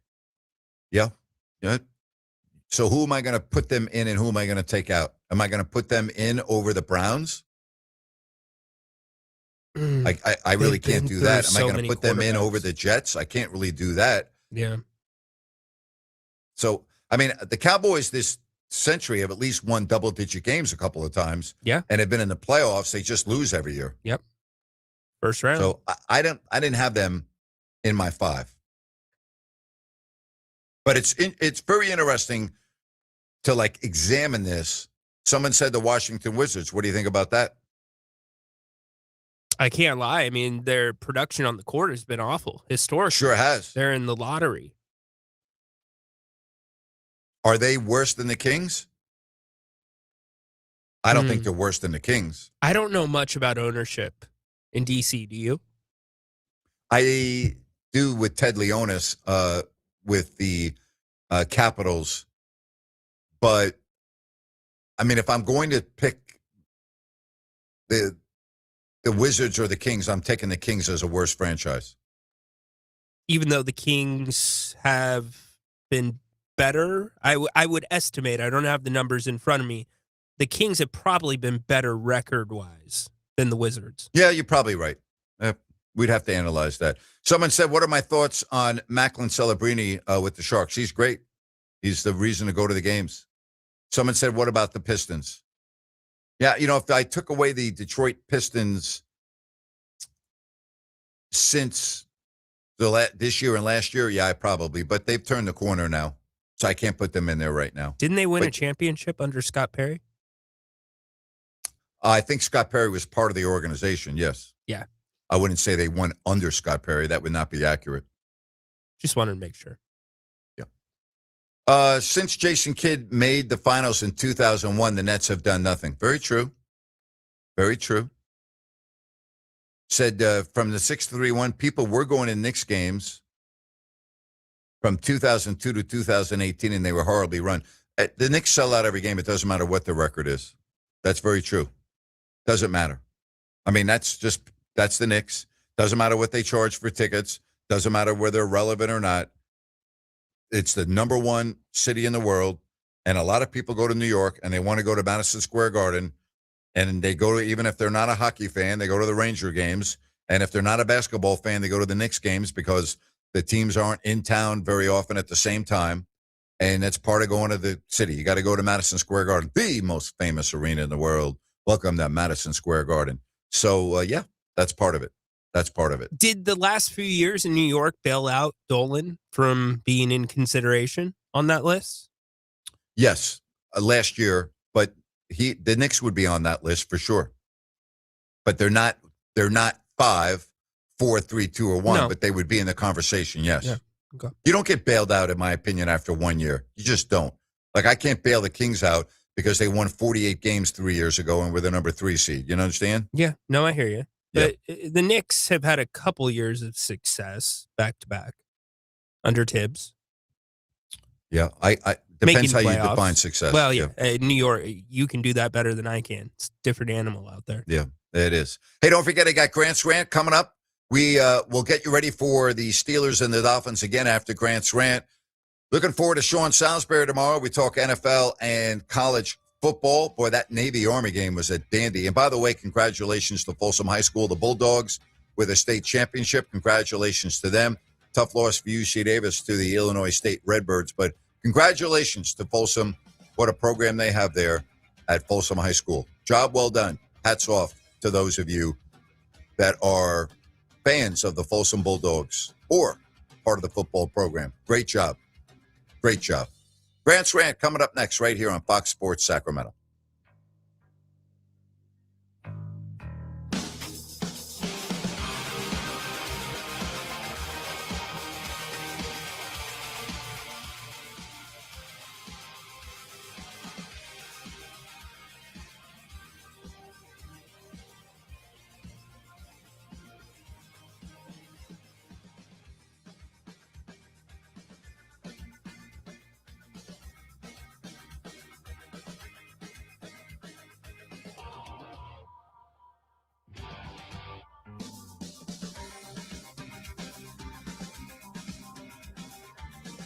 Tired of the same old routine?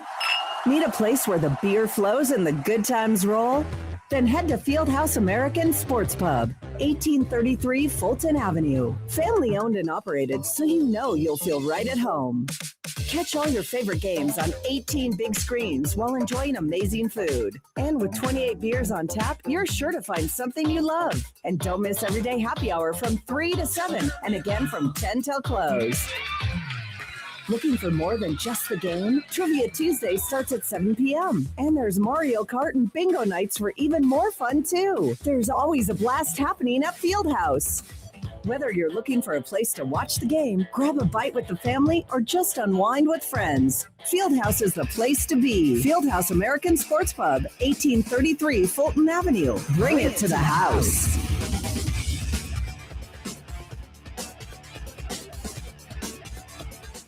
Are your lights flickering more than a disco ball? Tired of your office coffee maker and server room fighting over that one working outlet? Call the pros who keep the juice flowing. Elite Power Inc. Elite Power Inc. is the commercial and industrial electrical contractor who takes your power and lighting seriously so you don't have to. Elite Power Inc. handles everything from rewiring ancient office buildings to installing cutting-edge control panels in factories. Their IBEW 340 electricians have more certifications than your printer has error messages. And they promise not to judge your breaker panel's creative labeling. Get plugged in with Elite Power Inc., where sparks fly, but only in a good way. Professionally trained technicians, 24-hour electrical service, maintenance, and repair. Project estimating, the knowledge and skill for any commercial or industrial need. Call 916-739-1580. That's 916-739-1580, or go to elitepower.com. I'm Dan Patrick, and this is Above the Noise. As we roll into Week 15, the NFL is offering another reminder of why early season proclamations age about as well as milk. Back in September, Buccaneers look like a force in the NFC. Baker Mayfield had MVP credentials. 6-2 Buccaneers look like a team built to last. After a loss to the Falcons last night, Tampa sits at 7-7. The Colts living the same story, just a different cover. A blistering opening to the season had Indy perched atop the AFC. But injuries and erratic play have dragged them back to the pack. At 8-5, they suddenly find themselves staring up in their own division. A reminder, momentum is the NFL's most fickle currency. And then there's Houston. Left for dead at 3-5, the Texans have ripped off 5 in a row and now look like a legitimate AFC problem. The beginning rarely matches the ending, and this year's plot twist is arriving right on schedule. I'm Dan Patrick, and this is Above the Noise. This holiday season, skip the same old gifts and send something that's truly unforgettable. From Heartland Steak Company, we're talking premium, hand-cut Midwestern meats such as USDA Prime and Choice Beef, all-natural pork, and tender chicken, all delivered straight to their door with care and convenience. Whether you're shopping for family, friends, clients, or anyone who appreciates bold flavor and quality meats, Heartland Steak Co. has something for everyone. Choose from Grill Master packages, holiday gift boxes, or freezer fillers, each one hand-picked, flash frozen, and packed to preserve unbeatable freshness and taste. It's the perfect way to share the true Midwest flavor this season. Ordering is quick and easy at heartlandsteakco.com. And when you order right now and spend $199.99 or more, you'll receive free shipping plus $25 off your order with promo code GIFT. Give the gift of flavor this holiday season with Heartland Steak Co. That's heartlandsteakco.com. And don't forget to use promo code GIFT. Taste the Heartland difference. Grant's back. Join the conversation every weekday afternoon beginning at 3 p.m. KSAC 890 AM Olivehurst, K284CM 104.7 FM Sacramento.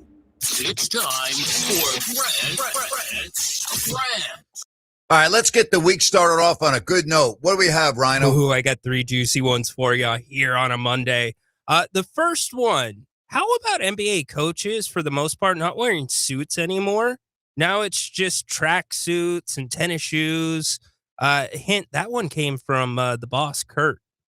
That's Kurt's rant idea. Second is, did you see the video of LeBron James just handling a referee, pushing him around, grabbing him? JJ Redick had to come out to separate him. Nothing happened. Every other player, what's that going to be, Grant? That's probably going to be 3-4 games. So how about that? And last but not least, I found this really sad. Diego Pavia, who was this spark plug that just looked like that kid you wanted to root for all college football season at Vanderbilt, he tweeted out or put a social media post out after the Heisman went to Francisco Mendoza saying F the voters, and then followed it up just straight Johnny Manziel style in the club, holding a sign that said F Indiana. Unbelievable. Well, listen, I got to start with LeBron. I mean, it is unbelievable to me how you can put your hands on the official not once, not twice, but 3 or 4 times in the game against Phoenix, okay, is unbelievable to me. Dylan Brooks and LeBron went chest to chest. 2 officials step in. The Tyler Ford is the first. And then LeBron puts both hands on the official. I mean, it's not like, well, gee, it didn't happen or it happened, okay? Everyone saw it. Now, we know that Brooks is an agitator, and I get that. That's what he's done. But for LeBron James to put his hands on the official repeatedly with a little bit of force is unbelievable to me. And why is this not an outrage? How is it that LeBron James is not suspended multiple games for this? I mean, what's the league doing here? Is it because we got Christmas coming up and a Christmas Day game and the marquee of LeBron James? Like, how does that happen? I mean, it's a joke. It's a bad look for the league. It's a bad look for LeBron. It's a bad look for the Lakers. Plain and simple. Can't happen. And as far as, I'm going to do a double rant here. The lack of a dress code in the NBA is embarrassing. It's an absolute embarrassment. Get back to some suits, would you please? You're the Professional Basketball League of America. All right? You are the National Basketball Association. You've got players that aren't playing in sweatsuits, looking like bums on the bench. Please, have a dress code. Is it asking too much to have a little bit of a dress code? Can we please get back to suits? I hate it. I've never liked the look. Stop it already. Again, especially the players that aren't playing. I mean, it's embarrassing. Seriously, it is absolutely brutal. I can't remember the game that I was watching the other night, and I'm like, God, who's that on the bench? And it ends up being a player. I'm like, please, really? How about some professionalism? How about some class? I'm not saying you got to sit on the bench in a tuxedo, but come on. I liked it when David Stern had a dress code for a little while. It was good, all right? Now the league doesn't do anything. It's like, oh, whatever the players want. I mean, there's no law and order in the NBA. It's a joke, seriously. Not that a dress code is law and order, but I'm using that so you get a little bit of an understanding. But yeah, LeBron James, huh? You want me to do a triple rant? What was the third option? Diego Pavia. I don't remember what that thing was. Here's the deal. You know what? I watched the Heisman, and what a classy look for college football with Fernando Mendoza and his speech. And, you know, call me old-fashioned, call me whatever you want. I really enjoyed it. Listen, this is not what you were talking about, but I did want to mention this. I love watching Vanderbilt play for one reason and one reason only. I love watching him play because of what Diego Pavia has done in the rebirth of Vanderbilt football. It's been unbelievable. But when Fernando won the Heisman and his words of wisdom and his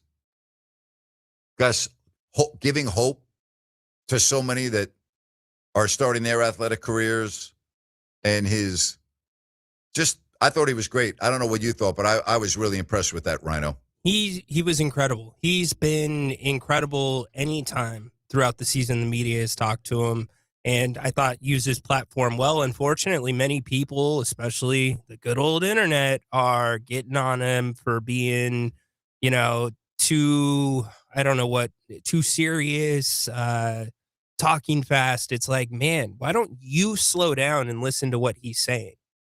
What better way to use that platform to say what he said, saying, I was one of you. Loved it. It's a great look.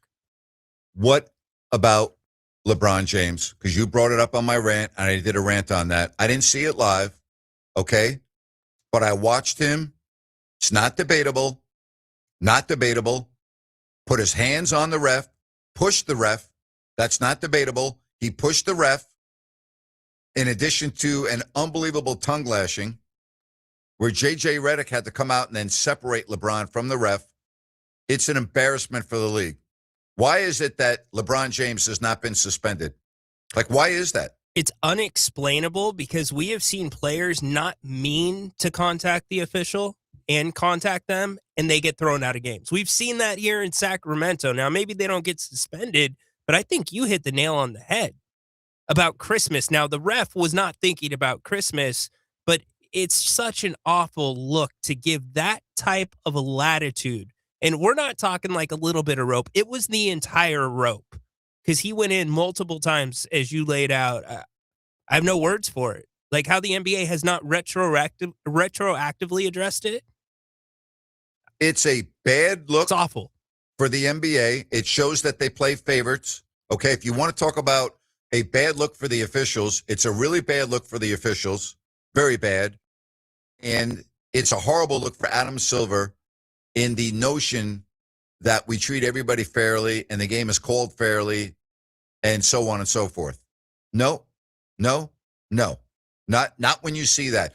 What happened is not even questionable, Ryan. That's the point I have. It's not even questionable. There's zero gray area. There's zero gray area. Yep. Because he's in it with Brooks, as you said. They're getting into it. And because he did not get the call and the ref's walking away, he physically turns the ref's shoulder. Yes. I've watched this 10 times now from different angles. And it is unbelievable. You can never put your hand on the official. He put his hand underneath his armpit and pushed him. You can't, I mean, are you kidding me? Grant, JJ freaking Redick had to come separated. It is a Think really, about that. It's a bad look for the NBA, and it hurts, once again, their credibility of fairness. Can't do it. See, this doesn't go into that category because this is just in its own. It's a clear violation of the rules, and it's one of the things, as you said, that should never happen. But to me, it's the problem with refereeing right now in the NBA. There's this old school way of, okay, we're not going to call a foul, but the ball was clearly off you, so we'll give the ball back to you. And that's been passed down to the officials. And now smack right into it comes instant replay, which you can't do that anymore. But now you're seeing favoritism. You see rookies get calls that are barely anything, and you see other players the next play It's a joke. shoving guys. Look at Russell Westbrook a couple games ago. Neek got a foul called for literally an armbar. He had a hand on the guy's waist, and Russ is throwing his full chest. And I'm glad the Kings didn't get the foul, but Russ is throwing his whole chest at the guy, and the refs are just letting it go. Here is the bottom line that is not debatable. It's not even whether your opinion is different than my opinion. It is what it is. You are not allowed to put your hand on the official, period. And not only did LeBron put his hands on the official, he pushed the official and was very aggressive with the official, not even to mention the verbal assault on the officials. It's not allowed, and yet it's being allowed for LeBron James. And my question is, like, how does the league justify that? Right? You How does the can't. league justify that? You can't. If And why isn't there more of an outrage? Was there an apology? Who cares if there was an apology? I can push a referee and apologize after, but I'm still going to get suspended. Correct. I'm just curious. I understand, but even if there is an apology, so what? Like, that doesn't change what happened. Yeah, well, okay, this is a situation where LeBron needs to acknowledge it publicly. That's how this, and I'm not saying you can walk it back, but it's the closest thing that you can do to walking it back. You make LeBron eat that publicly, because what's the argument going to be from Doug Christie if Keegan Murray grabs an official tomorrow? Yeah, it's a bad look for the league. All right, what about the dress code? There is no dress code in the NBA. Would you like to see it tightened up a little bit? I don't have a problem with the guys on the bench unless it's absolutely ridiculous, and I don't need to define ridiculous. Everybody's own eyes can make that decision on their own. I think most of us would see that. But the coaches, to me, since COVID hit and they went more relaxed in the bubble, I would like to see the coaches get back to a little bit more of a formal look on the sidelines. I would too. I would too. Because you can't. I would too. You can't tell the coach apart unless you know who the head coach is. They're wearing the exact same thing as the assistant coach, the athletic trainer. Yeah, it's a great point. Down the line. It's a very good point. I didn't even think about that aspect of it, but it's a very, very good point. Hey, if you want to add into this, 916-779-0929. That's 916-779-0929, taking you right up till 6 o'clock. Remember, we replay hour number 1 of the show every night at 6 o'clock. So if you missed the first hour of the show, no problem. We will have it for you coming up at 6. Somebody said the most well-dressed are NHL players, suits and ties. Not only that, they get dressed up to go to skate-arounds in the morning. They don't complain. They wear that onto the plane. They don't have an issue with it. They don't complain. It's part of the culture. They deal with it. No one bitches and moans about it. Yeah, that's for sure. Very true. Very true. Again, I'm not saying you got to wear a tuxedo on the bench, but it's gotten out of hand, in my opinion. Gotten out of hand. All right, Pittsburgh and Miami. I didn't even. What did you do on your picks yesterday? Well, first off, they're not my picks; they're Liam's picks. Oh, well, then I know you did well. And because two that's of them, and 2 of them saved your tail because you wanted 2 of those games: the Seahawks and the Packers. That's correct. I did. Yeah. So I believe we were 2-2. Okay. Well, that's better. That's a big improvement for Liam. I'm very proud of him. Massive improvement. Yeah. You better let him finish the year for you. He is. He's going to be making my picks going forward, and we're going to track it. I like that. That's good. Yep. Good for him. How old is he now? He's 11. Wow. Yeah. Gosh, where's the time gone? Yeah, Grant. Yeah, I wish you could tell me so I can go get it back. Yeah. Wow. Wow. I can't believe he's 11 already. Wow. I know. Crazy, huh? I know. It's like my boys are 27 and 29. I'm like, good Lord. You remember when we were getting our heads shaved and he's just like right there? Yes, that's what I'm saying. At your knee. Yeah. What was that? Was that 3 years ago? 4 almost. 4 years ago already. Yeah. Wow. Goes quick. My hair finally grew back after 4 years. Looking nice and full. Yeah.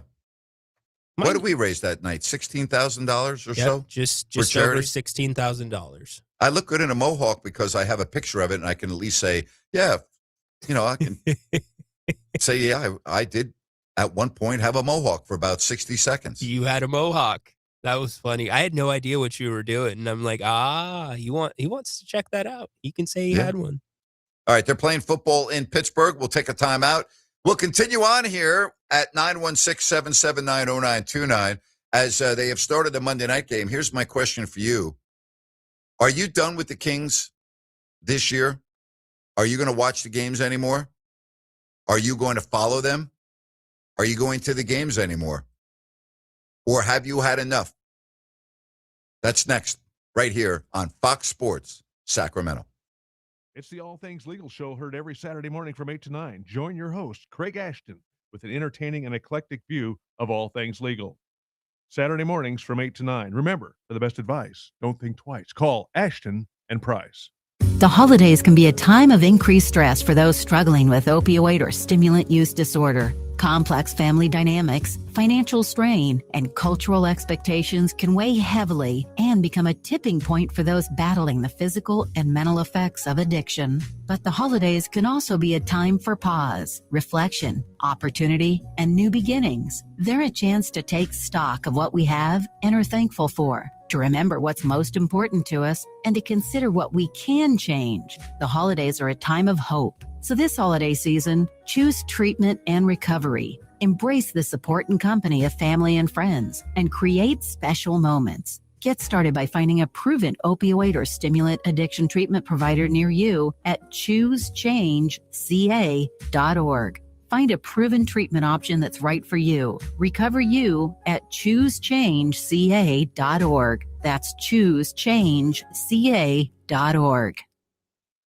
Investors, keep listening to learn how to get your free gold report. A currency crisis is upon us. The U.S. dollar has been the world's reserve currency for over 50 years, but that is changing. It's time to protect your retirement. Decades of reckless borrowing and spending have critically weakened the dollar. The U.S. has become the world's biggest debtor with over $35 trillion in debt. Plus, the dollar's become weaponized. Countries are dumping it. Investors who wait until it's too late could lose big. There is one safe haven: gold. Diversify your portfolio with a physical asset they can't take away. Call the Reagan Gold Group right now and ask for your free gold guide. Here's our number. 800-941-4184. 800-941-4184. 800-941-4184. That's 800-941-4184. For more than 4 decades, Sierra Pacific Home and Comfort has been trusted by home and business owners for their professional expertise in heating, air conditioning, and solar energy. Your home is your castle, and at Sierra Pacific, we thank you for 40 great years of trusting us to protect your castle. Sierra Pacific Home and Comfort, solar, heating, and air. SierraPacificHome.com. Sierra Pacific Solar Heating and Air. The guys in the big red trucks. Snakes, zombies, public speaking, the list of fears is endless. But the real danger is in your hand when you're behind the wheel. Distracted driving is what's really scary and even deadly. Eyes forward, don't drive distracted. Brought to you by NHTSA and the Ad Council.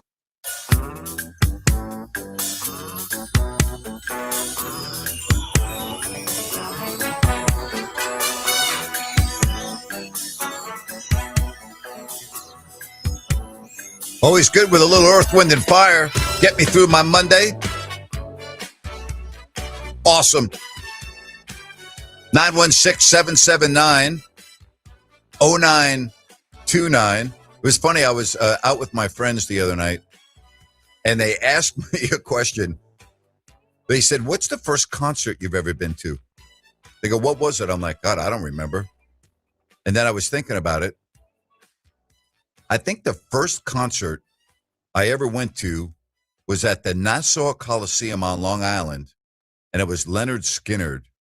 And I want to say I was 17 or 18 because my buddy that took me was in college at Virginia Tech, and we ended up going. I don't remember. 916-779-0929. That's 916-779-0929. I did see Earth, Wind, and Fire, and that was incredible. It's my favorite group of all time. So, yeah. I haven't been to a lot of concerts, but the most concerts I went to was at Arco Arena. Whitney Houston on New Year's Eve was pretty amazing. Billy Joel and Elton John playing together. That was amazing. That was a great concert. I went to U2 at Arco. That was amazing. If you'd like different, I saw Kenny G with Peebo Bryson, which was unfreaking believable at Arco Arena. I went to some other concerts, but I've not been a big concert guy in my life. But I was like, we were sitting around. I don't even know how that got to the conversation. I'm like, I have no idea. I had to think about that. I don't know. All right, let's get to Lynn. Lynn, welcome to the show. Hey, Grant, quick question. Do you think the college football playoffs would be a little bit more interesting this year, where the teams that get a bye would actually maybe win their games this year instead of last year? Because it seems like last year, the team that had the bye had a huge disadvantage. What do you think is going to happen this year? It's a long time off between games. I would say that, Lynn. It's a long time off between games. And it was very evident last year. So it'll be interesting to see what happens this year again, if that plays out again. I want to talk about Mendoza. One thing I like Mendoza is how calm and cool this guy is. This guy looks like he's going to be at the next level. And it's funny, this guy was not getting any big recruiting when he got out. He got one recruitment to, I think it was Cal, was it? Yes, Cal. And this guy just seems to be cool and calm. It kind of reminds me of a guy named Brady there. And the one thing I really like about him is how much he really supports the MS Society. I don't know if you know the story about that. He talks about his mom who's fighting that disease and how whatever happens to her on the football field is nothing compared to what she goes through a day. I don't know if you saw, they raised over $70,000 for that disease. Phenomenal. And that disease is very important to me because of a certain reason, because of the person I took to Germany. Sure. To see her fight that thing for 20 years. So I know that from a personal level. And that is the weirdest disease in the world, because you can have 10 people that has the RMS disease, which is the main diseases, and all 10 people would act differently over the lifetime of the disease. No 10 people are the same. It's I did not realize that. As anybody individual. It is just wild. So my wife got diagnosed like almost 20 years ago, and she's been very good, very lucky. She hasn't had any progression, but it's just, you get people, it's this weirdest disease I ever seen. It's very rare too. It's only like 0.3 of 1% in the United States that has that disease. It's less than 500,000 cases. So it's very rare. But yeah, it's an important cause. So I hope Indiana does good just because of that cause. And I just like to see them actually win, because it would be a good story. Yeah, Lynn, thanks for the call, bud. Have a good one. Take care. Yeah. All right. Let's get to Mac. You're next here on the Grant Napear Show. Mac, welcome to the program. Hi, good evening. How are you, Grant? I'm good, Mac. How are you? I'm doing well, thank you. Last night, you and Ryan brought up a point that I found very interesting. The possibility, Ryan brought it up, possibility that Doug Christie is kind of being like, kind of what Dave Kapler was with the Giants, just a body who submits the lineup card. I really, I would not be surprised if that's happening. And here's why. With Vivek, when he had strong people who he couldn't boss around, a puppet. Mac, you're going to have to call back. We just lost your connection. So give us a call back when you can. Again, if you need the number, it's 916-779-0929. That's 916-779-0929. I am a results-oriented person. Okay? I am a results-oriented guy. But I also look at the big picture if the results are obtainable or they're not obtainable. And if I don't feel that they're obtainable, then I'd like to see changes made. And I don't see Doug ever getting the results because I don't think that he has the characteristics necessary to, well, let me back up. I think there are so many other individuals that are available that would be much better as a head coach. And I'm a bottom line guy. I'm a results oriented guy. And I'm not seeing any hope. I don't see any progress. And I just don't like what I see. Mac, we got your back. Go ahead. You were making your point about Vivek, but you broke up. So please repeat yourself. I think if Vivek had a strong coach like a Mike Brown, we saw what happens. He can't pull the strings on a guy like that or a Monty McNair, and so I think he needed a puppet, so to say. And Doug, and I hate, and I am biased because I am a Doug Christie fan. I mean, grew up, loving the guy, but I think that I think he's Vivek's a bully, and he's preying on someone who's vulnerable and who will do his bidding. And that's just my take. And I hope you have a great day and happy holidays. Thank you, Mac. Happy holidays to you, too. Listen, no one's questioning, all right? No one's questioning whether Doug's a good guy or not. That's not part of the equation.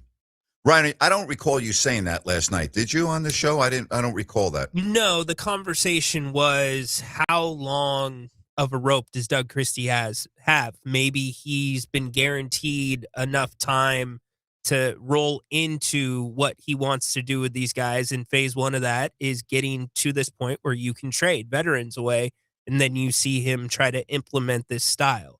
That's what I was saying, and that's the discussion that we started having back and forth. Because you're like, no owner would do that. And I said, well, this is unlike any owner. This is a dynamic that I told you would not work the day it happened. I was on YouTube with you, and then I think Jerry joined us, and I said it's never going to work. All right? And the reason why I said that is it doesn't work when the general manager doesn't hire their own coach. It doesn't work. And regardless of what the reason is, it doesn't work. Okay? It doesn't work. So Rhino, I don't want to tell you that I told you so because I'm wrong. I'm not right all the time. Okay? I've been wrong before, and when I'm wrong, I'm saying I'm wrong. Okay? But I wasn't wrong on this year. Before the first game, I said this season was going to be a disaster. I told you I didn't like what I was hearing at a training camp, that it was too much window dressing and not enough substance.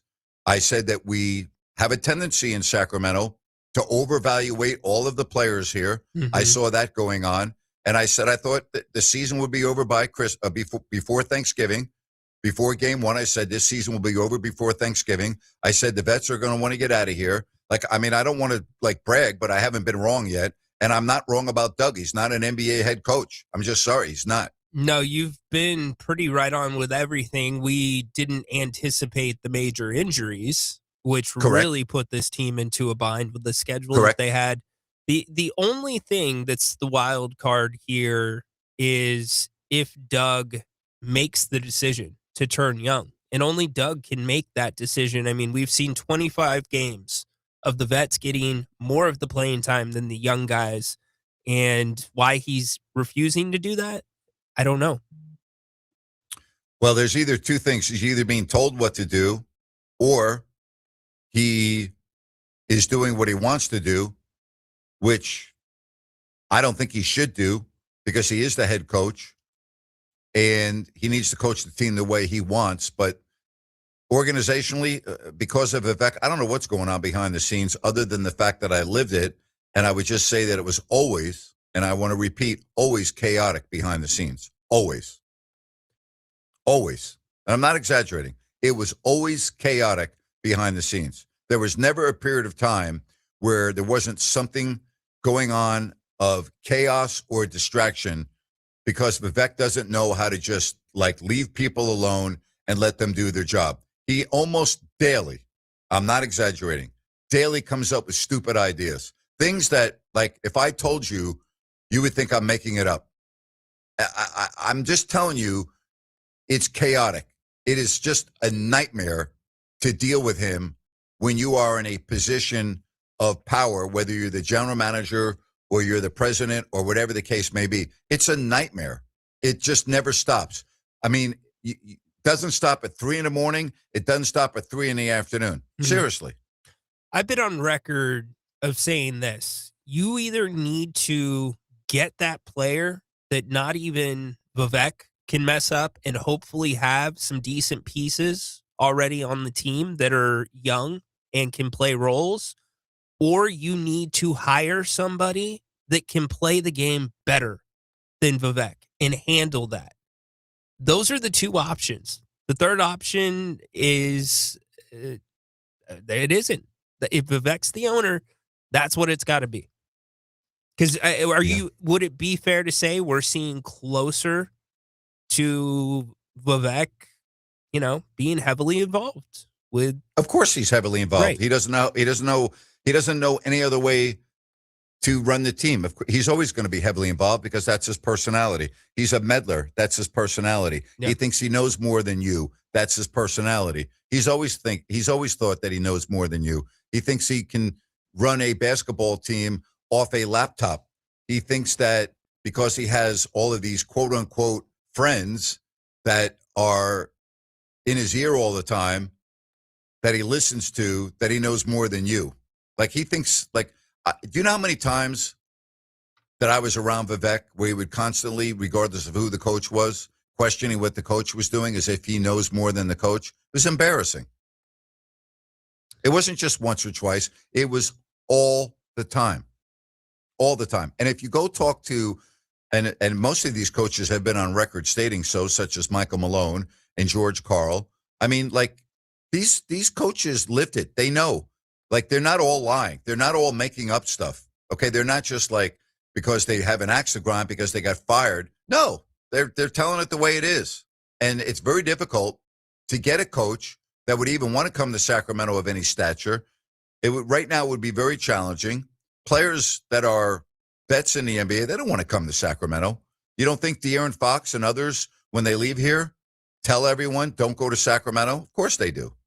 Well, Sacramento already being a small market, even if you have a good ownership, that's an objection. It's not a major city, right? And then you come here and you get a taste of what this fan base is like. But if you go with all of that considered and then you throw in the chaos, then yeah, that's a hard sell. And the coaches that you said, Michael Malone, also George Karl, they've got a lot of NBA experiences, not just in the first seat, but in almost every seat on that bench and have been in a lot of situations. So for them to speak up, that means it's significantly different. Yeah, Dave Yeager went through the same thing. I mean, it's just part of the deal here. Luke Walton went through the same thing. It's a joke. I mean, Luke Walton was not the head coach for more than not more than 2 weeks. And there was a big issue going on. It was just like, come on, really? It was unbelievable. Seriously. So, all right, we'll come back. We'll wrap up the show. We got one segment left. You can get on at 916-779-0929. That's 916-779-0929. Got a lot of questions I'll get to on the text line. Don't forget to download the Fox Sports KSAC app. You can listen to the show wherever you may be on the Fox Sports KSAC app. Sean Salisbury tomorrow, talking some NFL and college football. Again, cold weather. Wind chill in the single digits tonight in Pittsburgh. The Steelers and the Miami Dolphins. Final segment next here on Fox Sports Sacramento. Hi, it's Margot from Bennett's Restaurants. Looking for the best happy hour in town? Head to Bennett's, where every day from 2 to 6, you'll find flavor, fun, and serious value. Enjoy over 10 wines by the glass, country club-style cocktails like lemon drops, skinny margaritas, and crave-worthy share plates. Short rib tacos, chicken wings, calamari, and more, starting at just $6. It's upscale without the uptight. 3 locations, Roseville, Rockland, and Sacramento. Join us today or check out the menu at bennettsrestaurants.com. Need new tires? From now until December 15th, save $100 instantly when you buy a set of 4 Bridgestone Weather Peak tires. Save $70 instantly when you buy a set of 4 eligible Bridgestone tires. Or buy a set of 4 eligible Firestone tires and save $70 instantly at Express Tires, 7215 Watt Avenue. Offer valid now through December 15th. Cannot be combined with other offers. See Express Tires for details. The holidays are here, and Gabrud Services is here for any electrical need or emergency. Holiday periods put more stress on your home's electrical system, more activity, more lights being used, increased appliance use, and more. Here are 3 holiday electrical reminders from the good dudes at Gabrud's. 1. There's still time for Gabrud's to inspect your home's electrical integrity. 2. Gabrud's are the experts in backup generator installation with flexible financing options to make a whole house generator affordable. And 3. Gabrud's has live call answering 24/7. We're here any time of day, especially in case of an emergency. At Gabrud's, electrical work is all we do. And at the holidays, we're here to ensure your home and family are safe. Locally owned for more than 30 years. Call Gabrud's, G-U-B-R-U-D-S. Call the good dudes at Gabrud's, G-U-B-R-U-D-S, Gabrud's.com. At Downtown Ford Sacramento, we're proud of our long heritage. We've consistently provided Ford cars and trucks to families and businesses in this region for over 100 years. If we think about it, practically every kid who grew up in this town at one time or another rode around in a Ford that we sold to their family. We've served multiple generations of local farmers and ranchers who got their rugged Ford trucks from us. We've also provided many of the emergency vehicles that you see out doing the people's work every day on the streets. All of us at Downtown Ford, from our top-notch service department who keep your Ford running like new, to our dedicated finance team and the guys and gals in our showroom, we thank you for generations of love and loyalty to us. And for that love, we say right back at you. We're doing Fords just like we always have. Come see us any day of the week or visit us online at downtownfordsacramento.com.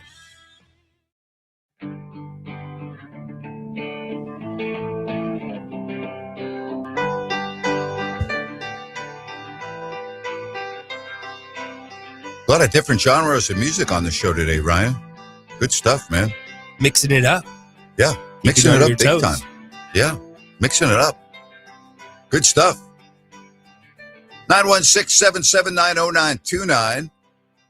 Steelers and Dolphins, no score with 2 minutes left to go in the opening quarter. NBA Cup.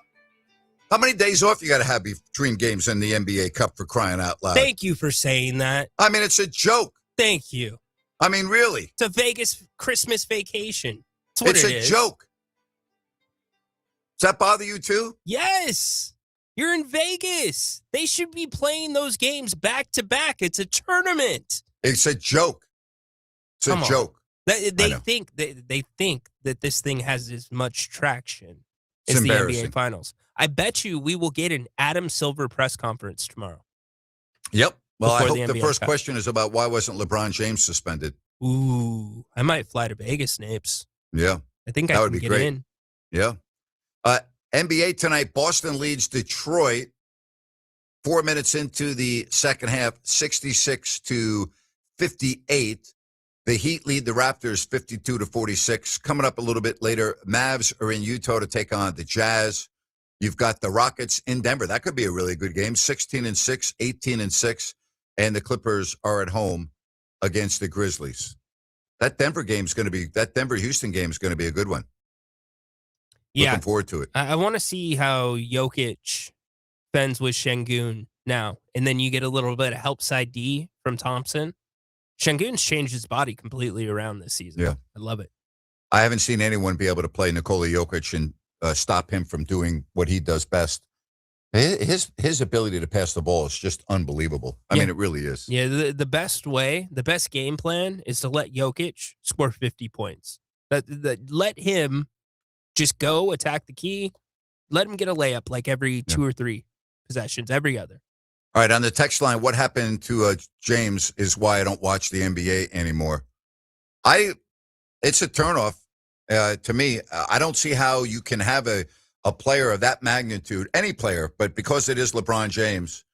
I mean, listen, I think you made this point, Ryan, and if you didn't, correct me if I'm wrong, but if you had taken Joe Blow from the Charlotte Hornets, or if you had taken Nick Clifford from the Sacramento Kings, and they did that to the ref, they would be kicked out of the game, and they would be subsequently suspended. Agree or disagree? 100% agree. No doubt. There should have been a pool reporter in there. Maybe there was. I'll check right now. There should have been a pool reporter that was allowed to talk to that referee crew and ask why there was not a technical while he was not thrown out. Heck, why is Phoenix's coach, Jordan, not out there throwing a fit? It's a joke. Yeah, bad stuff. Yep, really bad for the league, in my opinion, and it's not being talked about enough. 916-779-0929. First quarter is in the books. Nothing going on in the Steel City other than cold weather, which does not impact the fans there. They don't care. Get it colder. No problem at all. Do it. Make it cold. Colder. We want to go below zero. We're in Pittsburgh. We're playing a team in Miami. They don't know what cold weather is. Let's go. Freeze it. It is cold there tonight. It is cold. But again, no score at the end of one quarter. Kings, by the way, they're off for a couple days. Next up, Portland, then Portland at home. And then they have Houston at home, Detroit at home. They got a very challenging schedule. Better big man passer, original Sabonis or Joker? I didn't see Sabonis play that much because he didn't move into the NBA until he was like later in his career. And I did announce some games that Sabonis played in, but I didn't see him enough internationally. But I can't imagine anyone, and I mean this, anyone being a better passer than Nikola Jokic. Now, Arvydas Sabonis considered the best passing big man of all time. I wouldn't put him ahead of Joker just because I've seen Joker and I can't imagine anyone doing it better. Let's get to Greg in Sunnyvale. Hi, Greg. Hey, how are you doing, Grant? Greg, I'm well. Thanks for calling. Good. Nice to hear you back on the air again. It's great. Thank you. Been missed. Thank you. Yeah. No, I was talking, you were asking a question about it. Have we given up on the Kings and so forth? Well, I still have to go to a few games, and I'm going to go next week. I'm taking next week off so I can go see some home games. But I'm disappointed the way the team is being run. I've been a season ticket holder for 25 years since the Kings and Lakers played in the conference finals, which was just a blast. And it's sad. But, how many tickets do you have, if I may ask? How many tickets do you have, if I may ask? Just one, just me. Oh, okay. Just me. It's only my only source of entertainment. I love sports. Good I love for you. basketball. That's great. Yeah, and so forth.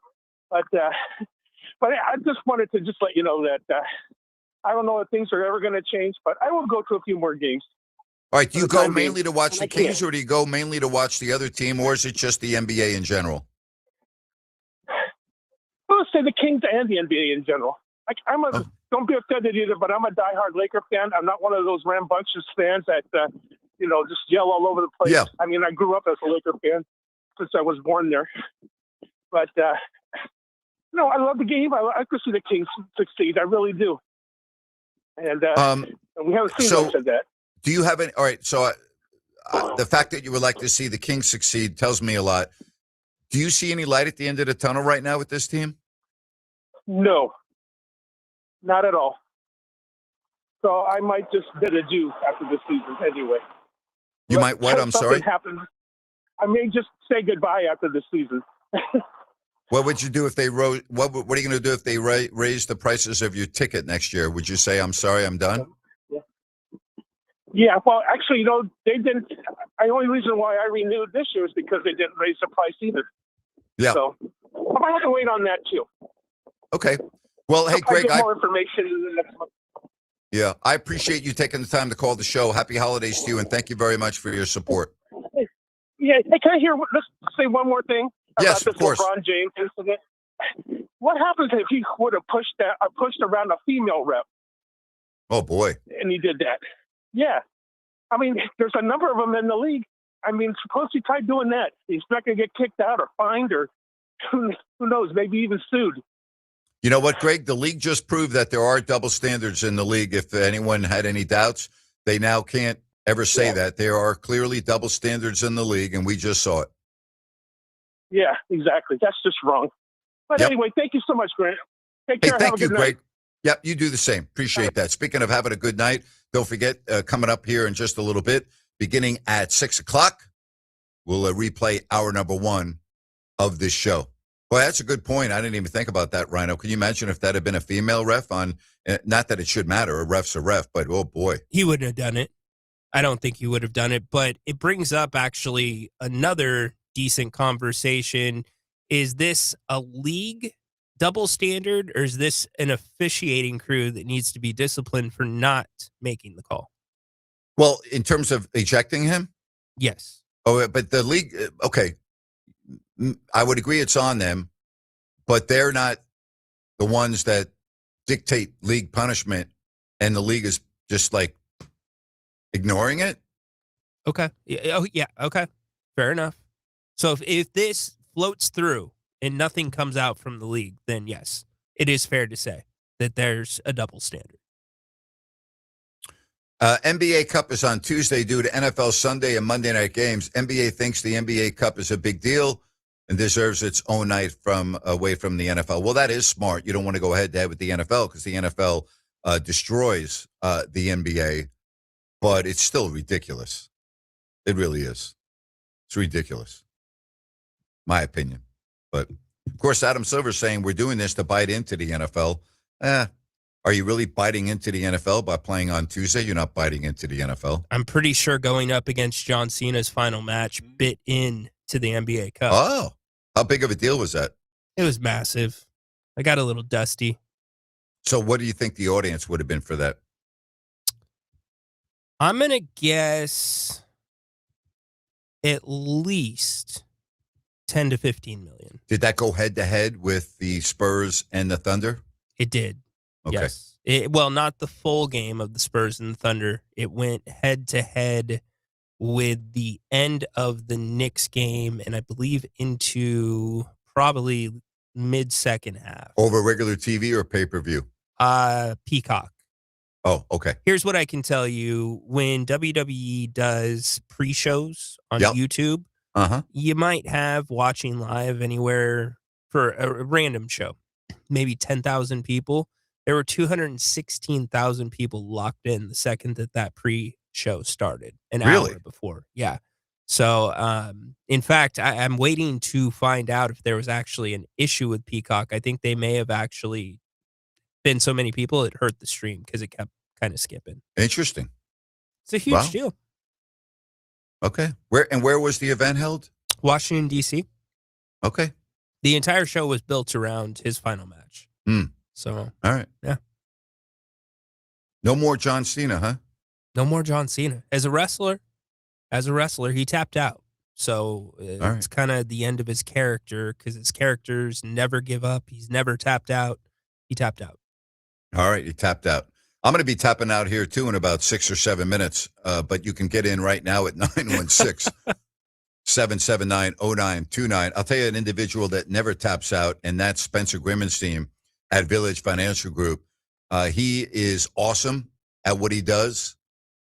25 years is when he began his family-owned business. That's when I met Spence for the first time, and he's dialed into everything with real estate. If you're buying a home, if you're selling a home, if you are looking for a home equity line of credit, whatever your needs are, Spencer is awesome.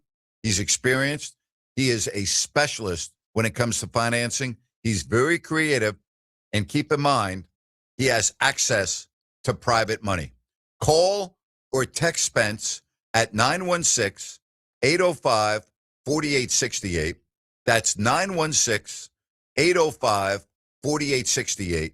And be sure and call for the investor special. And if you go online to vfgloans.com, you will be able to see over 9,000 properties available for purchase. It makes sense to call Spence at 916-805-4868. Village Financial Group, looking out for your best interest. From the 916, Ryan can watch John Cena movies now. I'm sure he will. Yes, he can. And I'm sure he will. That's a good one. All right, let's get to some more phone calls before we say so long on this Monday. We say hello to Zach. Zach, hello. Hey, how you doing, Grant? Zach, what's going on? Good. Long-time listener, first-time caller. I just want to say real fast, I think Vivek needs to sell the team. That's my opinion.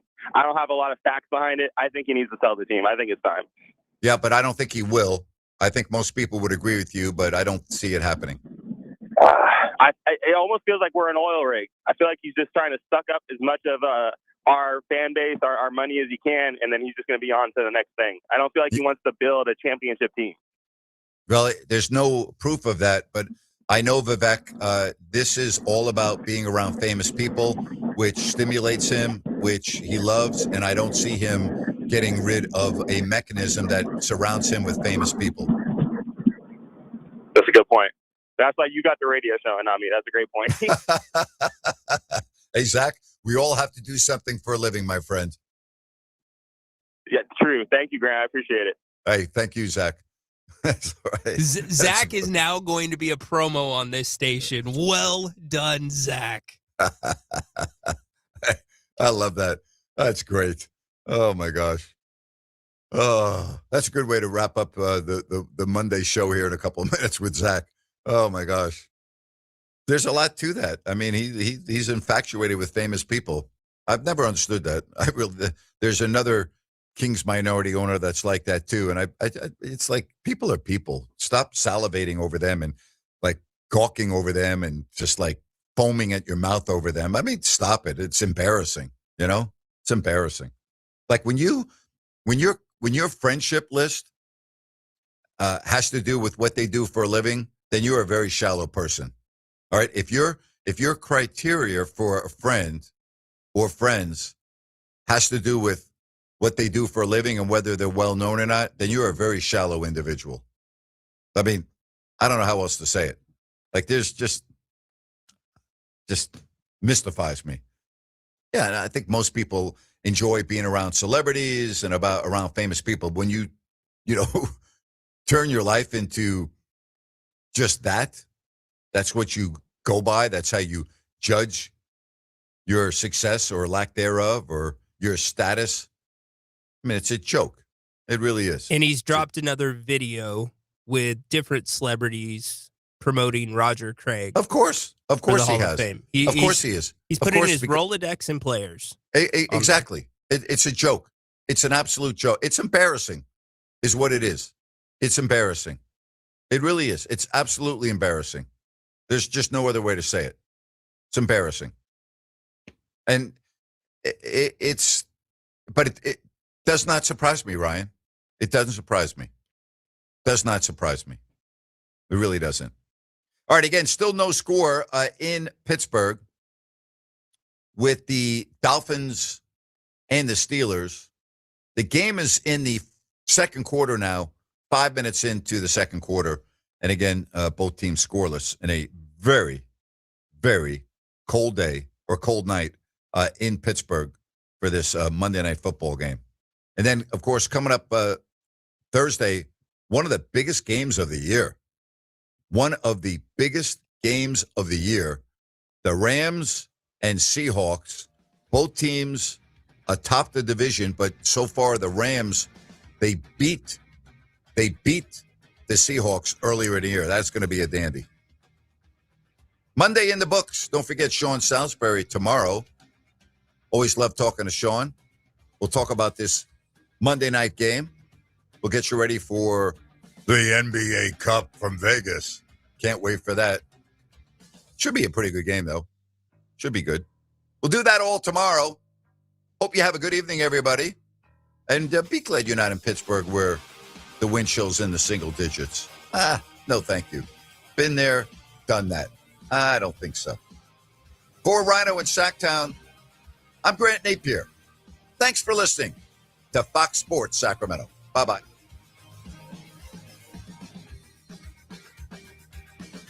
Are your lights flickering more than a disco ball? Tired of your office coffee maker and server room fighting over that one working outlet?